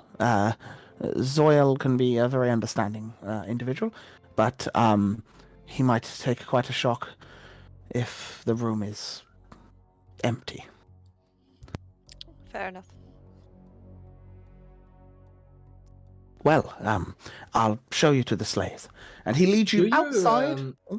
Sorry, do you have magical ink and paper by any chance?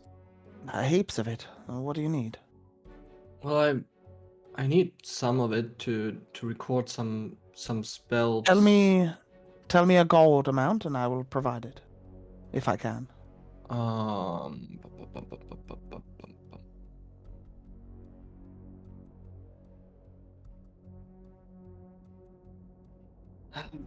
Like 100 or 150? Of ink and paper? Mm.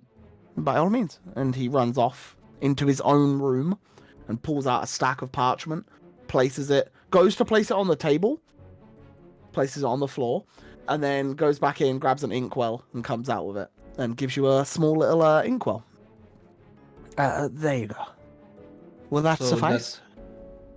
Sure. How much was it? 150 Just for gold my worth. paper? Exactly Sure. as you required. He knew exactly how much to get. All right. Well, thanks a lot for that.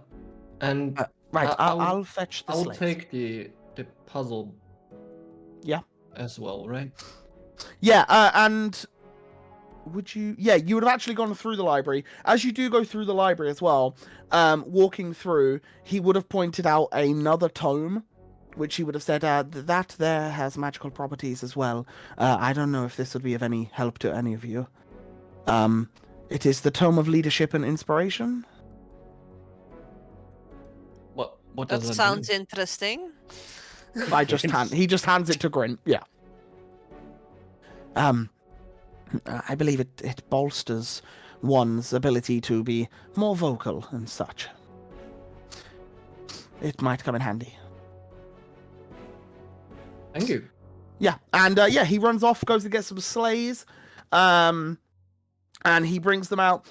And Grint and Andros, you just see a big pile of wood in this room now, as Eliash stands there with her hands out for a moment, and then you start to see these purple strands of arcane energy come from her fingers towards the wooden pile. And she starts weaving her hands around as all the wood swirls up into the air before you, combines together as she casts Fabricate, and with the wood in front of her, she produces 3 more sleighs. Man, Elias, did anyone tell you you're just like probably Yes, one of they the did. coolest magical people I've had the chance of meeting? Some say better than Orthodox himself. Shall we Was be it? going? Whoa! She smiles as she says this, like a little bit sassy, walks away. Yeah. I look at Grit and I'm just like, that's, yeah. Elias, I've seen better. don't disrespect her like that. Look, it's you'd- her friend that got me killed. Not her She's friend, not her friend's exactly- apprentice. 2 different people. No, her friend is the one who set this damn thing up. Yeah, but it's the other person's fault for activating it. Actually, technically, it's our fault. We attempted to take shit. We activated the thing that got you killed. So I don't know. I think this is more of an us effort. You clearly have a history with her. I don't. I think she's cool. She saved my life. Grand, she nearly cost me mine. She did cost me mine. I think She's not in my good books at the moment. your blame is on the wrong person. I was mad at you for knocking me out. In all fairness, I should be at your throat still. It's not that I blame her. It's that I have no reason to like her or to trust her. She did save The you. only reason that I am giving her any benefit of the doubt is because I trust all of your judgments. Just remember, if she wasn't there, you would have probably got hurt even more. Went down again. She saved you in a way. I didn't get hit again afterwards. Well, I mean, she prevented you from getting hit, or she at least gave you a reason to, Turn me into a bigger target. It's the. All right, Grant. We don't have time to this. We'll talk about this later. And I'm gonna take out my notebook real quick. Write a note that says to Zoil, "Hey, sorry about your golem. Your shit apprentice is bad at magic." And I'm gonna place it down on the golem, on the like the whatever this member golem. Yeah, and when you all arrive outside, you see now you're in the middle of a fucking forest. You look around and you look up, and there are just canopies above you with a couple of beams of light coming through. Maeve, you step out into this forest, and for the first time in a very long time, there's this like relaxation. There's this kind of like, like finally, like grass beneath your feet, the air, no pollution of like people. It's crisp. This is how Yeah, you remember your entire youth. You would hear a little squeak come from Maeve as she's like, and just falls to the floor and is like patting it, and she's like, "Oh, a flower!" and like patting the flower, and then there's like a butterfly or something. She's like, "Oh, I've missed it so much." Yeah, she's just freaking out a little bit. As she does that, I will actually also take off my shoes and just also feel the grass under the feet and just enjoy that. Because I've been in a similar areas for lots of Yeah, I think for you, Grin, and especially like for Grin as well, it's been many years since he's been here. But I think his mind is clouded with other thoughts at the moment. There's probably like a sense of like, great tree, like sort of thing at this sort of mentality for Grint. But yeah, as you all come out, you can see the rejoice in Maeve's and Erhard's faces as they're surrounded a bit by nature, something what they're more used to. I just lean until we over to. leave? What was that, Rez? How long until we leave? A few minutes. I mean, whenever we can, I guess. Whenever's the best time. Who here knows how to ride a sleigh? Anyone? Is it easy? No one knows. It's well, I've ridden a sleigh before. Yes, it's. I don't know. How have you ridden horses before? I'm sure I have. Have you guys not ridden? We have. I mean, No, we have. We've ridden We have, on but- yes. We went on a wagon. We had horses hooked up to a wagon. Okay, but that's different to actually riding a We're, horse. we're riding a sleigh, Well, not a not a an sleigh actual doesn't have, bunny. A sleigh doesn't have reins, You- right? I don't know what type of sleighs are these. Sleighs don't have reins. You do see, as there are multiple sleighs around you, they are these wooden, almost rounded bottomed structures with two seats, one behind the other, so someone will sit slightly elevated behind the person in front. And there isn't a sleigh, but there does appear to be a whip of some sort, a very thin, nothing too thick that would hurt the creature, but enough just to make sure that it speeds up if necessary. You also notice the bottom of these, the wood is like folded, as if to allow for bumpier rides. You do think if this thing went hurtling into a tree, probably shatter. But if it's bumping along the ground a little bit, it'd be fine. And knowing what a rabbit is, you'd also probably know might not be the comfiest of rides. Yes, I'll opt for the wagon instead. I gotta ride one of those by myself. Yeah, you can sit in a wagon. Well, you wanted to be fast. I'm gonna ride a sleigh. I want to try. Question. How many sleighs do we actually like? Do we need every sleigh and the wagon? You now have 7. We don't need a 7 wagon. sleighs. So we've got 7 sleighs and Fit 2 the people wagon. each. So that's 40. So we don't have the wagon. One has a bigger seat because Eliash made it for Andros. So we don't have the wagon. You can use the wagon, it's available. But it's probably a lot slower. I'm just wondering if I can ride one without having to use the sleigh. You're small, right? Yeah. Yeah, you and Galoin can technically ride the Wilder Rabbit. Cool. Sleigh hairs. While they're having that discussion, Andros is just over at his wagon and he's just like, talking to Elias.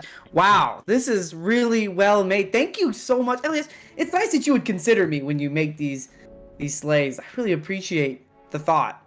Like I said, I'm just amazing. I agree. You are certainly amazing. Hey, Andros, do you remember what happened after we slayed the sea serpent? Do you? Oh no, you were unconscious. Oh, don't worry, it's fine. Because I heroically killed the serpent, by the way. I shot the finishing blow into it. Yeah. But who cares about killing creatures? It's all about, gaining knowledge and learning from mistakes and learning from your journey as you go. And I will say I've learned a lot on this journey so far, traveling As he's in talking, Veritas. as he continues to talk and do whatever he does in front of Eliash, just walk over, slight tap on the arm with Gifter. Gifter.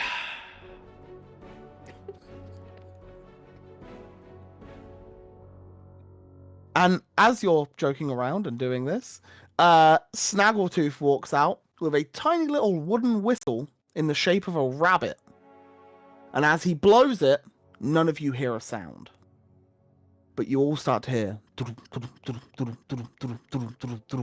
of like thumping of feet rushing towards you. And that is where we'll cut to a break. We're going to take a quick 5-ish minute break to go to the toilet, get some things. I'm going to take a throat lozenge, and then, we'll be back. So, back in like 5 minutes, guys. See you in a bit, get some snacks. Bye! Hello. Welcome back. Guys, what snacks did you get? I got myself a milkshake to try and soothe my throat. What did you guys get? I have some Got soba some noodles that chips. I've basically finished. I have some water, and I also got myself a Krabby's alcoholic ginger beer if I don't like the Chocker Blocker Mocha Stout that I got because I've never tried it before. I love that every time it's like a selection, you know? Yeah. Like it's like, maybe this, maybe that. I like that. That's very cool. That's And very I good. thought my table was full today. Like, And I've What did you just anyway, guys scratched I from have some earlier. like spicy chips. Spicy chips. What have you got, Tim and Lan? You normally have some cheeses or biscuits. No, it's chips shaped like crescent moons and stars, and it's. Cool. Yeah. Maeve? Smitty? Maeve had 3 pieces of chocolate over the break, and then her Okay. bar was finished. That sucks. It's very sad. That sucks. What What about you said that? If a certain character called Jasper is watching, we need more chocolate. More chocolate. We do need more. And cheese. We haven't had cheese in a while. Oakham's got some cappuccino Also- chocolates. Nice. What else everyone got? What do you guys got? Well, I have Tell us. drinks. Drinks as well. Let's go. Awesome. Right. Well, we are going to carry on. Paddy's Paddy's eating eating, Pokemon, apparently. Smeagol's. Pokemon. Yeah. I have spicy chips as well. Nice. Nice. That Wow. somehow Zeb stolen from me. Wait, you two are in the same room? Maybe. Right, cool. Yes, so as we come back into the setting inside of the canopy of the forest, on the ground of the roots and the grass and the flowers and bushes and a massive tower that goes through the canopy, we see 7 sleighs.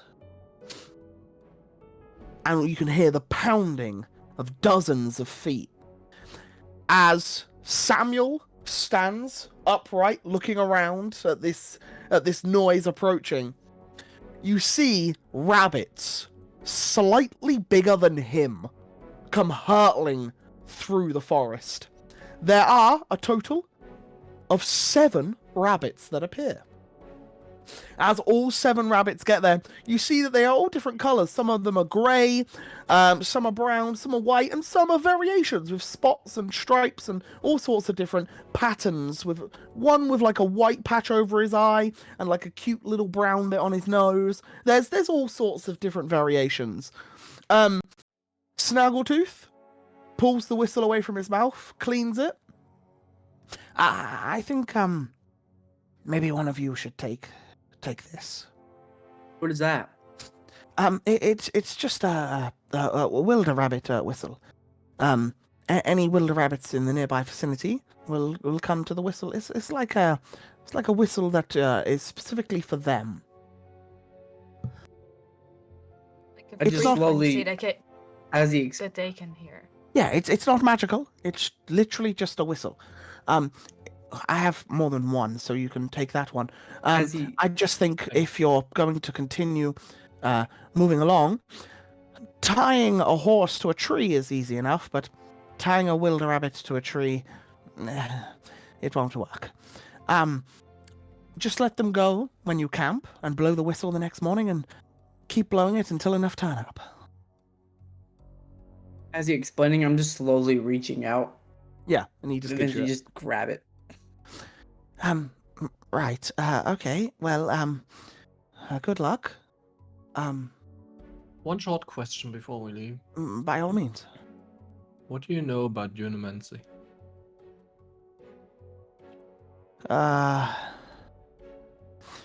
Not a lot myself. I know that Dunamancy was one of the practitioners of magic that came much later than the rest. I believe Orthodox was one of the first to start manipulating it, at the very least. I've heard, that's why I was curious. I imagine it's tied to his tower somehow. That's what I feel. Mm-hmm. But please do, if you do go there, be very careful, keep a distance, and if nothing has happened yet, wait and watch the tower. It's How? better. Watch it from a distance, 100 feet or so. But watch it before you go plunging in. You'll see what happens. I believe it happens every few minutes.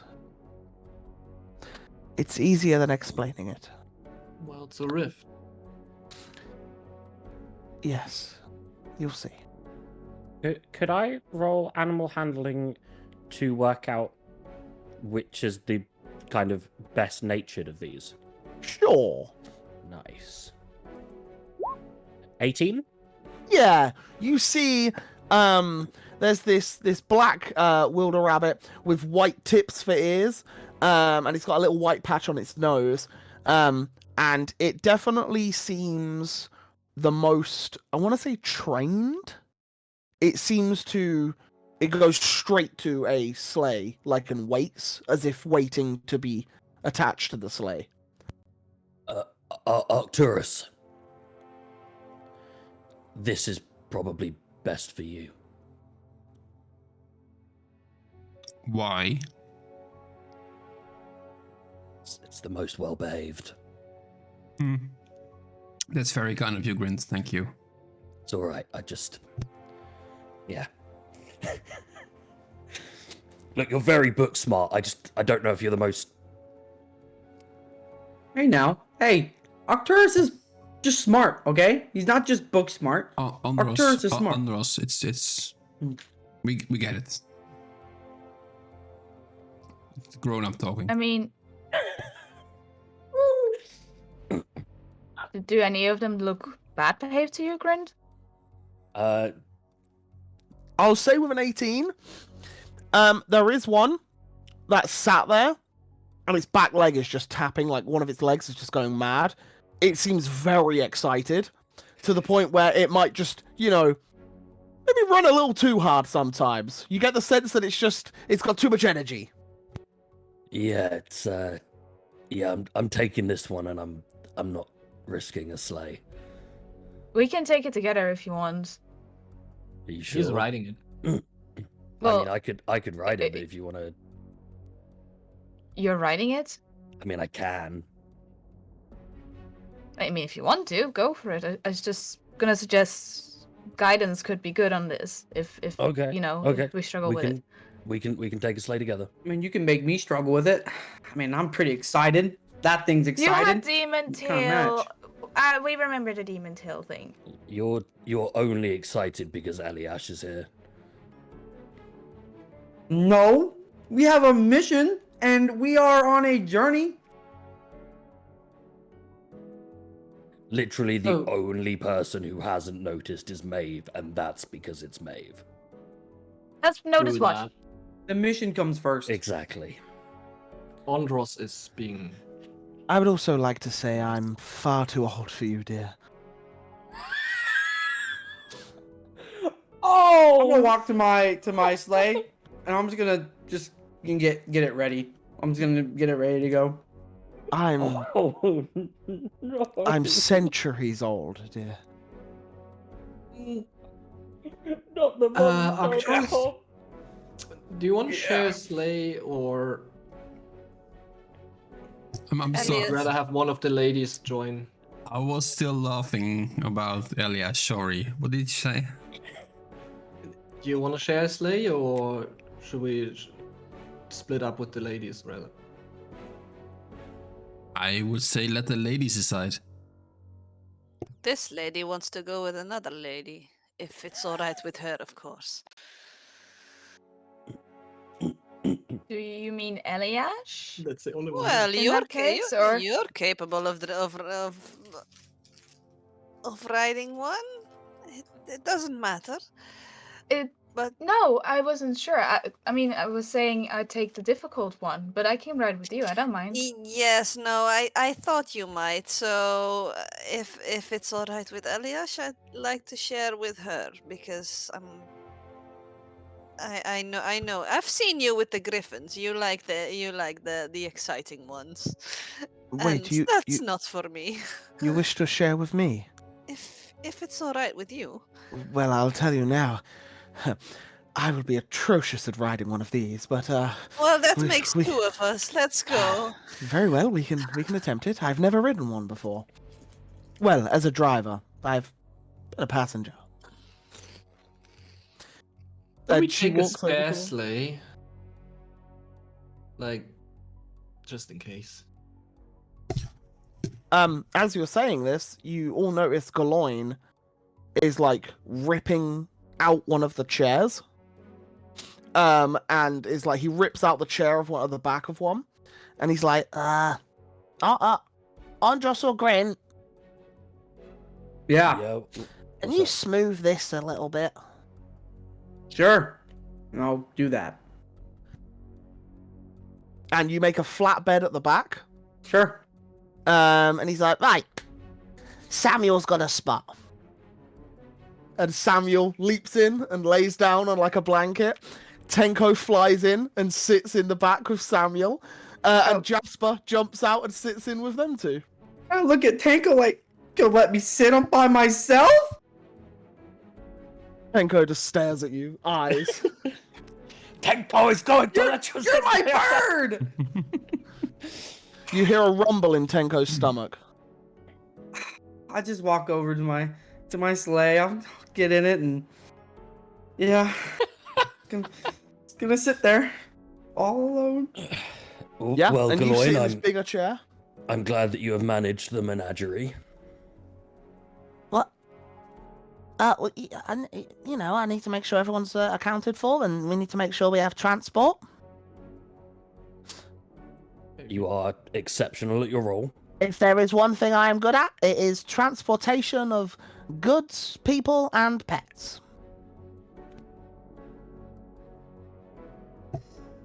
And yeah, you all. As he says that, I Mhm. will play a motivational song on my flute for a minute. Mhm. Yeah. Doing. And then, yeah, sorry, I just realized I need to choose people. How many is it again? One, six. Oh my god. 5. Good. I give inspiration. That's inspiration into hit points, or right? Yeah. Yeah. I'll give inspiration to actors. To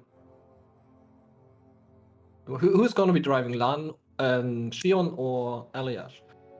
I will let Shion decide who drives. What's the what skill does it depend on? You You're get not the saying, feeling are it's you? probably some Dex-related thing. Yeah. Okay. I'll attempt it, Okay, but with Uh, a big fat disclaimer. Not a Shion problem. gets an inspiration die and Okay. 5 temporary hit points as well. Then I guess Ondros, and Grint. And who Sure. else is there? Galoin is also driving, and Arcturus is driving one. Well, Arcturus got one, so Yeah, I I got got one. 4 people Oh, okay. selected. I can't select myself, can I? Sure, of course you can. I can. I'll tell Erhard not to worry about me. I'm pretty confident in my ability to drive. I say to Ahad, actually, I don't think I'm going to be driving this one.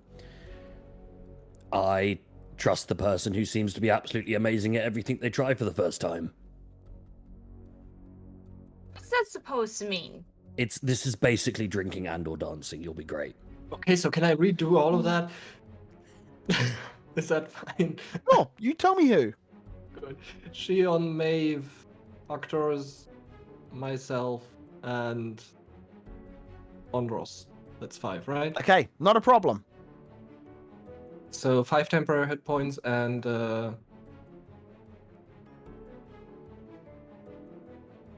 Yeah, and the you've done it. inspiration You've die, done it. right? You The- tell me. You're the one looking at the spell. I don't know. I thought can it look was at the spell. inspiration die, but the spell doesn't say so. It's motivational speech, isn't it? Yeah.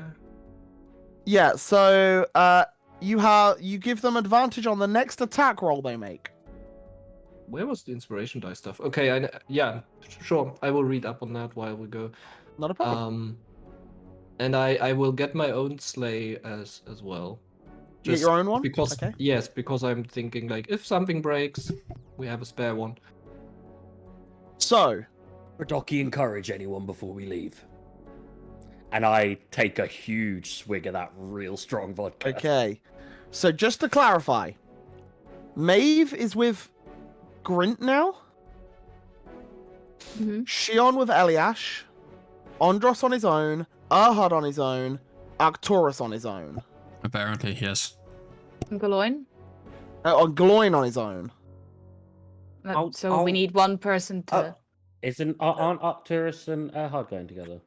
Ahad just said he was getting his own one. But that I'll means we've try got to. too many slays. Yeah. No, there are 7 sleighs. You're good. Didn't you have 8 fingers up? Yeah. So Oh yeah, but 2 Somebody- people together. Yeah. Oh, okay. or- Yeah, Oh, you okay. two are or together. Hard, So do it's you want to good. ride Yeah. with Galoin just in case, so we can keep him safe? Well, Galoin's got the menagerie on that. I've got a Oh. zoo. Okay. If maybe Arcturus or Hard. I mean, if you guys want to. we might as well take all the sleighs, and if one breaks, then we have one spare. Like Erhard said. Sure. Sure. Later, suckers! And Galoin whips the hair, and the hair bolts. Andros.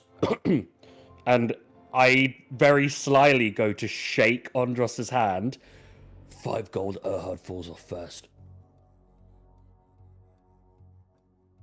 Nah, I'm gonna whip it. I'm gonna try to go. I'm going. I'm getting out of there. Okay, so as this happens, So I just read up. Sorry. yep, I will give 1 bardic inspiration to Shion. okay, Because she looked rather yep, shaken by the prospect. yeah, not a problem, cool. So as you all head out, flying and bouncing a little bit on the first takeoff, the rabbits are running as fast as they can, and all of you are like skidding around these trees, dodging them. The air is flowing back. If you don't have headwear on and your hair is out, your hair is like flowing back behind you. I would say, Shion, do you wear anything on your hair, like head? Every now and then you just hear Eliash go, oh, like as your hair's like kind of like whipping her in the face a little bit, and she like holds it for you just a tad. It's not that long though. No, but it's like seat here, and the Yeah. wind is like pushing it. She's just a little bit like, yeah, just so she can see. But yes, you all shoot off. I need from every single one of you a dexterity roll, please, to see just how well, apart from passengers. So I think all of you are driving apart from Grin. So yeah, every single one of you dex check. You have Does- bardic inspiration, Shion. Does Wow. what's it called? Guidance work on these rolls too? The Sure, basic rolls? Yeah. I'll allow it. Yeah. Good. Okay. Go to 6. 11. I would have got my gold. It's a 9. Okay. I would have got my 5 gold pieces. Galoin. I haven't fallen off I yet. didn't do it. Okay. Get mad. Look at me rolling the highest with my 11. What do you mean you Well, rolled so- the highest? Tell you Yeah, now, 19. no one falls out because it was 5 or below for someone to fall out. Ahad almost falls out, but he doesn't. He manages to keep on. You guys go hurtling through this forest. You see behind you the tower slowly disappearing, till eventually it's just forest. You don't see no tower.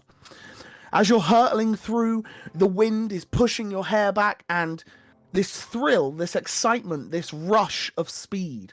You guys are going roughly like 80 feet to nearly 100 feet, like every 6 seconds. It's Oh. really, it's way faster than a horse. And it is like you are hurtling through this forest until eventually Wait, you come that's to as the fast edge. as that's as fast as the sea serpent. They're dashing. so fast. I'm They're very terrified. quick. They're very, very quick. They're rapid. They're super, super quick. They are hurtling through. They basically go like 50 foot a turn, I think it is, or like 45, 50, something like that. It's a little bit quicker than a horse, anyway. It's almost as fast as a wolf, or as fast as a wolf. Anyway, it goes hurtling through the woods, bringing you along as you're like swinging behind it, keeping in line and then steady, and then you hit the edge of the forest. And as you all come out, all of you, this is where your check comes in. The rabbits turn left, knowing the direction to go, because Galoin appears to be knowing of the way that you need to go. And as he takes this left sharp turn, all of your sleighs swing wide as they drift along the ground. Erhard, kind of looking around, this is nice. You swing round, you lose the grip of the sleigh, half your body is hanging out of the sleigh until it rights itself and you catch back on again. The rest of you all manage to do this. Andros, you're like holding on, like kind of like Mad Maxing it right now, just like no, just kind of like full speed going for it. And all of you head on through. You are currently already halfway through the day, but I need one person from your group to make me a survival check, please. You may discuss amongst yourselves. Do we just go from the top down and then, because it's gonna be every day, right? It will be. Someone different could do it every day if you want, or the same person. Can we do a rotation? Sure. What's the survival check for? Sorry. It is for maintaining a pace in the direction that you're going without getting off track or lost. Arcturus, you're first. I can do it, but I've also got Wanderer, so excellent memory for maps and geography. I can always recall the general layout of terrain, settlements, and other features around you. And in addition, I can find food and fresh water for myself and up you to know 500 what? people each day. I will Maeve has allow the same as well. I will allow then for you guys to let's go I think it's a good idea. Let's each day we'll do a different person. Let's start from Arcturus at the top, and you can roll it with advantage because of the Wanderer people helping you out. Okay. So a survival check, right? Survival check at advantage, please. Both nat ones. Which is a 9. You're all good. Okay. So, Arcturus. Secondly, can you roll me a D100? Oh god. You're Owlbear. 14. Okay, let me just take a little look at some notes. And finally, Arcturus, can you please roll me a D6? It's the number of owlbears. It's just gonna be sunny tomorrow. Don't worry. A 1. A dragon. So, as you guys are hurtling through the woodside, you see, and as you knew already from when you were in Craddock, it was a very hot climate. It's the middle of summer. It's very, very hot during this time, and the sun beating down upon you is making you a little warm. If your skin is out, maybe a little bit of a tan is starting to come on as well. But because of the cool air rushing past you, the heat kind of doesn't seem to weigh you down or exhaust you too much. But you go hurtling through the day. And as you are all skimming through with these sleighs, Galoin, after about 4 hours of travel, Galoin shouts out, there's someone ahead! What? What do you He say? pulls back on the sleigh, and the rabbit starts to slow, and you all notice that the rabbit's starting to slow. So the others behind it begin to slow just gradually because they're following the lead. And he shouts, there's something ahead! Okay, can I use my perception to see what it is? Sure. Are you you just stood up in the sleigh as it's coming to a halt? Sure. And you're looking ahead. There's trees. Yeah. The path bends a bit to the right. But yeah, there's trees. There looks to be a bit of a divot coming up ahead, but other than that, yeah, that's what you see ahead of you. What do you see, Andros? I see that the path dips a bit. You've got the best eyes out of all of us. I do, and You know, this is terrain I'm not used to. I'm also still really, really hurt. My eyes are just not in it right now. I'll You take know? a look. Sure. Well, it doesn't look like you did much better. Okay, you. Yeah, you no, take a it's look. there's a dip. Yeah, there's a dip. Yeah, there's a There's a dip. dip. It's just there's not much going on. I can go up and get a closer look if y'all want. Maeve's gonna Oh. use her knowledge of trying to look deeper into the forest Sure. and also try and look. Go for it. 12. These Yeah. are great rolls today. I might as well look as well. Oh man, we Hey, are mate, do you struggling. see the dip? You see that dip I over see there? the dip. Yeah, yeah, It the goes dip. a little Yeah, bit down, there's right? a dip over there. And I can see the dip. yeah, as you're I all just stood, not know. yeah, as you're all stood up on your sleighs and it's stopped. They've all come to a slow stop. You're all looking out. You can't see anything that Galoin must be talking about. Mm. But then you all hear something. You hear the thud and the crash of a tree collapsing, and you see it fall into the divot. And then you hear an almighty echoing roar from some bestial thing ahead. Oh, so Jurassic, we're gonna die. Sometimes. Do you not see it? Do I need to go? What? I mean, What is you it? seen going on? I don't Please. That's really a know, big but dip. it's got some white fur. Please tell me it's just What? a lumberjack with a big Huh? white beard. Well, unless this lumberjack has 4 arms, I don't think so. or Is arms. Well, Is it- better is time it- than ever to test this thing out. How big is it? Galoin? I can't quite make out. I just see bits of it. But Guys, it has 2 arms either side of its body and white fur. Shall we just ignore it and go on our way? is it in the path? Yeah.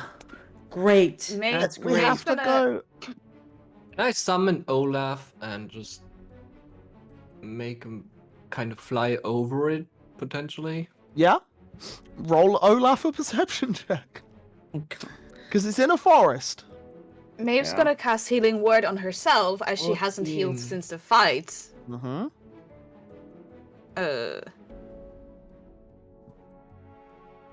You see what Galoin sees. Andros is guys. Is there a Okay. way around it? Is there a way we can get around this thing? Well, we could go into the forest. I'd say at this point you that's have moved about dangerous. here. It's probably worse, isn't it? No, I say we fight it. What? Listen, whoa! I'm hurt. It's- I'm not Rin, you gonna be didn't- able to run up at this This thing. Yeah. thing might not be hostile. It might just eat trees or something. Okay, how about this then? I think this is a smart way we could go about this. How about we try to get it off the path? How about Lure we it off? ask Andros way. Maeve, Yeah. is there any way you could commune with it?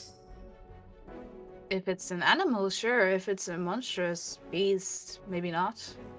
Have you ever heard of an Would animal I with 4 arms? recognize the sound of the roar at this point? Like, is Maeve getting an idea of what this thing is? Roll me a nature check. Nature. 12. I'm rolling really good today. Whatever it We is are blessed. big. When I say big, I'm talking like 8 to 10 feet. If it's got 4 arms, that doesn't sound like a beast. It's probably a monster of some sort, maybe a monstrosity. Even it's standing on all fours, or is it like? No, from what Galoin just- said, it's got 4 arms coming out of its torso. So right. 2 and 2. Oh So- right. Okay. Well, I probably can't talk to Electoris. Okay, No. how about this? I got an idea. Okay, y'all listening? This could be a very either really good idea or it's one of those ideas where it's gonna turn really bad real quick. So how about this, right? So I will go invisible. I will go throw a rock at it from the woods over there and try to draw its attention away from the road. Then, once it gets far off away from the road, we'll just hop back in our sleighs and ride off to the sunset. Normally, I would say that's a stupid idea, but I support it. Let's do it. Wait, you Arcturus. said Back you up. Arcturus. Yeah. At this point, you hear another sound. You hear the sound of like a yelp of pain, and it didn't sound like the original creature.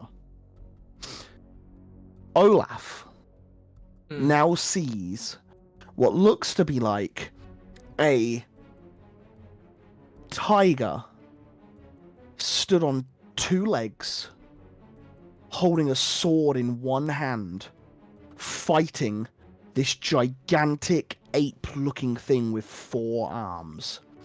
As you now realize that this creature is fighting a were-tiger in the forest.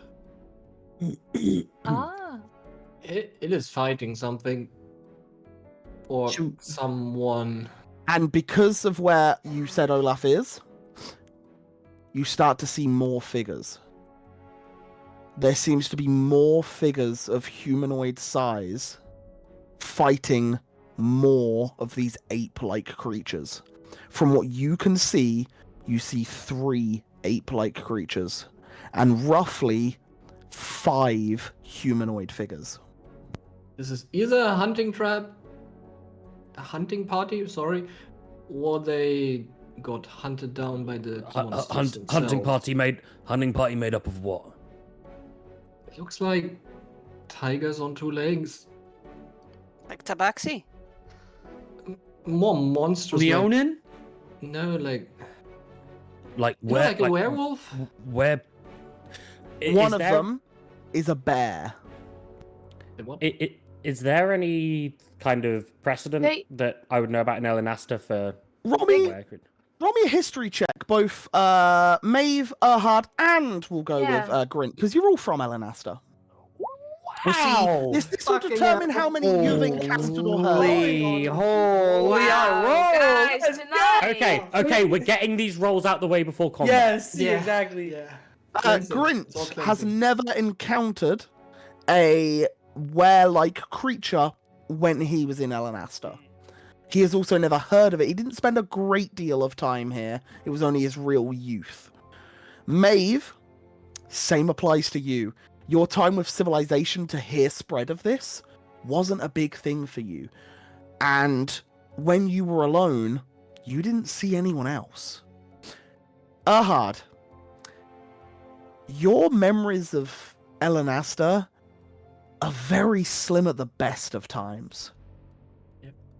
You don't recall ever hearing of such creatures being like there being a village of them or something.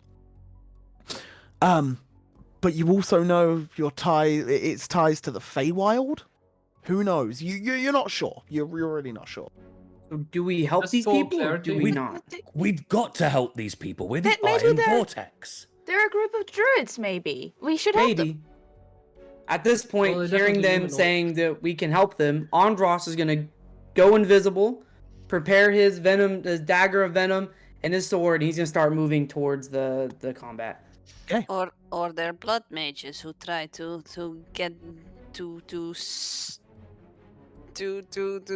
If they're- get these creatures into submission. If they're blood mages, then they're on his side. Wait, I don't know where he's gone, but wherever Andros is. And if they're trying to make people submit to them, they're on your side. Let's go kill some stuff. And Grint just starts running over there with Okay. his brand new giant sword. Yeah, Onion, What's can the I start stats running on over? that? we'll figure that out in a minute. Don't worry. Onion, can Hey, I we'll follow. ask something? Yep. I know we talked like off cam and stuff about the Pearl of Power. Would Yep. I have handed it to Arcturus at the I tower was say- before we left? Taurus has it. Yep, but yeah, Well, I he didn't- has it. I didn't have much time to get attuned to it, so we were kind of busy. Yes. Okay. But before You all head out? we go Yep. eventually into initiative, I snap my fingers and Kata appears. Okay. And Eliash the will hit state. points- The hit points are gone, by the way. It only lasts like an hour. Okay. Temporary stuff. So everyone's additional hit points they got from Erhard aren't there Sorry. anymore. Eliash will ask, do you require my aid or should I protect the slays? I'm already forward. I can't ask for healing. You're not I- there. You're gone. Yep. I'd Brent's say, already gone as well. what do you want? I'm more than happy to assist you, but if Galoin comes under attack by another one of these things, Then it might be best if you stay here. very well. I will dispatch whatever comes. Unless we call. What? Unless you call for my aid. Sorry, Oh. I understand. Yes. And yeah, you see Eliash starts levitating into the air, and she just seems to be on like sentry for like anything coming towards the wilder rabbits or Galoin and the zoo. So yeah, you guys start rushing forward. Except that one wilder rabbit who's got the like coked up leg who's just like, I Yeah. want to fight, I want to go. Oh, let's go. He's like he's revving the engine. He's ready to go.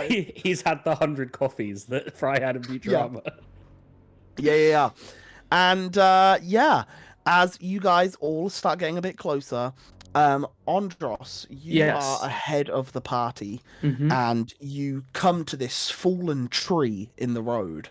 Yep. And you already know you don't need to worry about moving it because the wilder rabbits will get over it when they come. Yeah. But as you start to approach a little bit ahead of everyone else, you get there and you crouch down behind this log, and as you look over it, you see in the middle of the road 2 of these gigantic looking apes with 4 arms each. One has got what looks to be like a wolf man or a werewolf in one hand and seems to be like crushing his throat in one hand, while the other in front of him is a were-boar with tusks, and he's holding this giant great battle axe, and he's swinging towards this thing while it's fighting his friend off, and then he throws the wolf down to the ground. The other side of them, you see 2 more figures. This one, a gigantic were-bear, holding what looks to be like part of a tree trunk, as he's like swinging it into this giant ape. Whereas beneath the legs of the ape, you see this more rat-like being, as a were-rat with daggers is stabbing into the legs of this giant ape. And then finally, you see just off the road, on this stone, this like stone arrangement, this area, this platform, you see the were-tiger with a bow across its back, wearing armor and a red scarf, as it is holding this blade, as its hand cackles with fire in one hand, and it looks towards this third gigantic ape. The ape slams all 4 fists into the ground as it goes into this charged run towards the tiger. And that's when you hear it.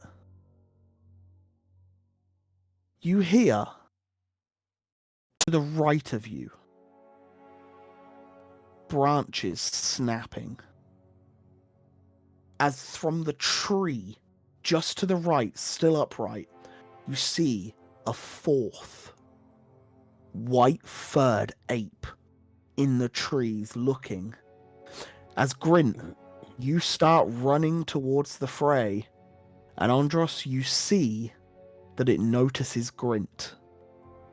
And just before you can call out or do anything, you hear the branches snap as the ape leaps through the air and goes to slam down towards Grint. And just as it's getting to you, Grint, I'd like a perception check from you, please, to see if you notice the 4th one off in the distance. 17?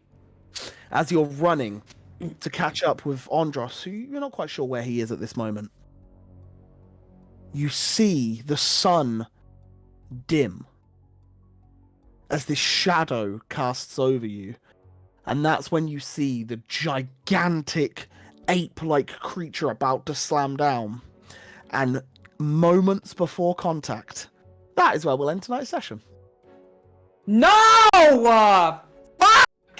Yes. It's You knew this was nearly coming. nearly half nine. You knew We this was finished at half coming. nine. I finished a little bit early. I dragged it out as long as I could to make it to half nine. So yeah, that's where we're going to end it tonight. I So next hate week- you. I am mid Claymore swing. Yep. So Hold that next position. week, For a Yeah. week. next week, we will find out what happens as the party have encountered some strange beasties, along with some other strange beasties. So yeah, we're going to be back next week with some more. I hope you guys enjoyed. Again, apologies for the voice, and the coughing. But yeah, we're going to go around the room real quick. Tell us where we can. To tell you where you can find us when we're not here, and who, our thanks. So Tim, take it away. Oh, thanks. You can find me normally on the Team Logic NL channel, but most of the time here on Twitch, on Natural Havoc, and on the YouTube. So make sure you follow the YouTubes. And I am excited how this party will fare because we're not in the best of shapes. But hey, what you gonna do about it? So tune in next week. Awesome. And Eagle, take it away. Thanks, buddy. Hello, everyone. Y'all can find my review outlaw when I do stream, whatever I do. Yeah, also make sure to follow the socials, the Twitter, Instagram, YouTube, and Discord, where you can watch all our previous sessions on Discord or on YouTube. Blah. And you can talk to us all live and ask us questions and even just, say some funny stuff or even watch some of your cool things over on the Discord. And yeah, go hang out there. It's pretty cool. And yeah, make sure y'all follow Twitter as well, where, tweets will be posted. Yeah. Thanks, Eagle. Smitty, take it away. Hello, I'm Smitty. I play Maeve. Why am I doing my introduction? It's at the ending. You can find me on Twitch over at Smitty Jane, and I will be live at some point this weekend playing some more Red Dead Redemption, which I've been really enjoying recently. And yeah, that's pretty much. I'll just have to wait till next week and see what happens. Whoop whoop. And to the other side of the screen, Lan, take it away. Wait, did the screen composition change? No, but Smitty wasn't here earlier, so I thought I'd follow suit. Yeah, I was like, no, it's so weird. Anyway, my name is Lan. I'm the female half of Team Logic, but yeah, I don't really stream much anymore, except on the Natural Havoc channel, where you can find us every Friday. I'm looking forward to next week, guys. I can't wait to see what these things are and how we're gonna kill them with our one spell slot and half health. So yeah, tune in next week. Awesome. And below Lan, we have Zeb. Zeb, take it away. Yeah, I'm Agent Zeb over on my Twitch channel, and I play a variety of games, RPGs, indies, strategy games, simulations, all kinds of nice things, variety. And yeah, come check it out. We'll stream again one day, and definitely planning on that. And yeah, this is gonna be lovely. Till next week. It's gonna suck, I'm sure, because some of you are low on stuff. And Rez, take it away. Hi, my name's Rez, and I'm also a member of the party who, unlike Grint, knows what these things are and knows kind of how screwed we are. Like, I knew going into this how bad an idea it was, but also I knew what Grint wanted to do, so I was like, fuck it. So, I am playing some World of Warcraft tomorrow on the Resray Twitch channel. And when I'm playing it, I'll be sitting in a VC somewhere and inviting certain people who happen to play World of Warcraft with me sometimes if they want to hop in and just chat and stuff. It's a pretty laid back Saturday chatting stream. And on Sunday, I'm going to be playing some Fallout. My schedule's a little bit up in the air sometimes, with some cancellations here and there because I've got busy PhD stuff on at the moment. But yeah, you can find me on Resray Twitch channel. There you go. Awesome. Thank you very much. First of all, before I introduce myself, I'd like to thank Eagle for the amazing recap he did earlier. I know I've already thanked him, but no, thank you very much, because I think I would have died after that. So yeah, thank you. And secondly, thank you guys for being awesome and sticking around and watching this here. Whether you're on YouTube, you're on Twitch. God, I couldn't get that out because I could feel the cough. So yeah, I want to say that hopefully I'll be streaming on Monday on the Onion Soup channel where we do oniony and soupy things, because technically this week was meant to be my last week of streaming, but I didn't get to stream because I got COVID and I was like really rough the first few days. So I'm hoping I'll be able to finish Plague Tale Requiem in the next few streams. But then I will be taking a little bit of a hiatus, I would say. But I'll be here every week because I can't not be here. So yeah, as in I can't not be here because I can't let myself not be here, not because I'm contractually obliged or anything like that. Nothing to do with that. I just want to be here. Look, I got COVID and I'm here now, aren't I? You are contractually obliged to be. Contractually obliged, yeah. Eagle made me sign a 3-year waiver before I could leave. So yeah, that was the only reason that Eagle did the recap today. That was the part of the contract. I'm contracted. No, but yeah, no, it's all good fun. Hopefully, you guys don't die in the next fight. Hopefully. Thanks for that word of It's confidence. gonna be tough You said for some of us. Right, okay, all I'm saying, right? There is a 15% chance that you get an encounter each day, right? 15%. Yeah. Yeah. Tim rolls first. 14. It's 1 to 15 out of D100. And then, what did he do? Roll a D6, Tim. He rolls a 1. Mm-hmm. It may or may not okay. be the hardest fight out of all It's of my okay. potential Hey, encounters. if certain individuals rolled higher on Wanted. perception and didn't look into a dip, we could have seen what it was. To be fair, Hey, that was good. That's what we call content, all right? And we are about the content, okay? The bloody content. Content. a TPK on a random encounter seems a bit. I'm Eagle. I'm the one who contracted the DM Onion, and I will tell you now, we love content. Do you love content? Follow Natural Havoc for great content every Friday here. I think you guys will be fine. There's a few of you that have got quite a lot of hit points left. The roles may just need to swap around a little of who does what. That's all. But you'll be fine. You don't have to kill everything, remember? It's what you guys do. Maybe you help one side out and Run the other away! side... Or run away. Go into the forest. Do it, I dare you. We all but yeah. disengage. Only one of us Awesome. can really disengage. Who well no, anyone can because it's an action. Who are we yes. Who are we raiding into today? Today we're doing a new raid. It's Pigeon Ahoy. Pigeon Ahoy. Pigeon Awesome. Ahoy. They are doing a homebrew campaign, 1 season 3. Looks interesting. They have nice character sheets. Ooh. And there's Are one they dude English? playing a Game Boy or a phone, so English speaking? no, Italian. Oh, nice, cool. I wasn't like, I don't know any Italian, and the only thing I can think of, I think, is a Family Guy reference, so I won't say it. I was for a certain mouse player, rat player. I was looking for a French streamer, but unfortunately, Nice. Awesome. Okay, cool. Right. Well, we're gonna go. What were they called? Pigeon what? Pigeon Ahoy. Pigeon Ahoy. Well, we're gonna raid into Pigeon Ahoy. Ahoy! So thank you guys very much for being here. Oh, on a really random note, because I think most of us here love it.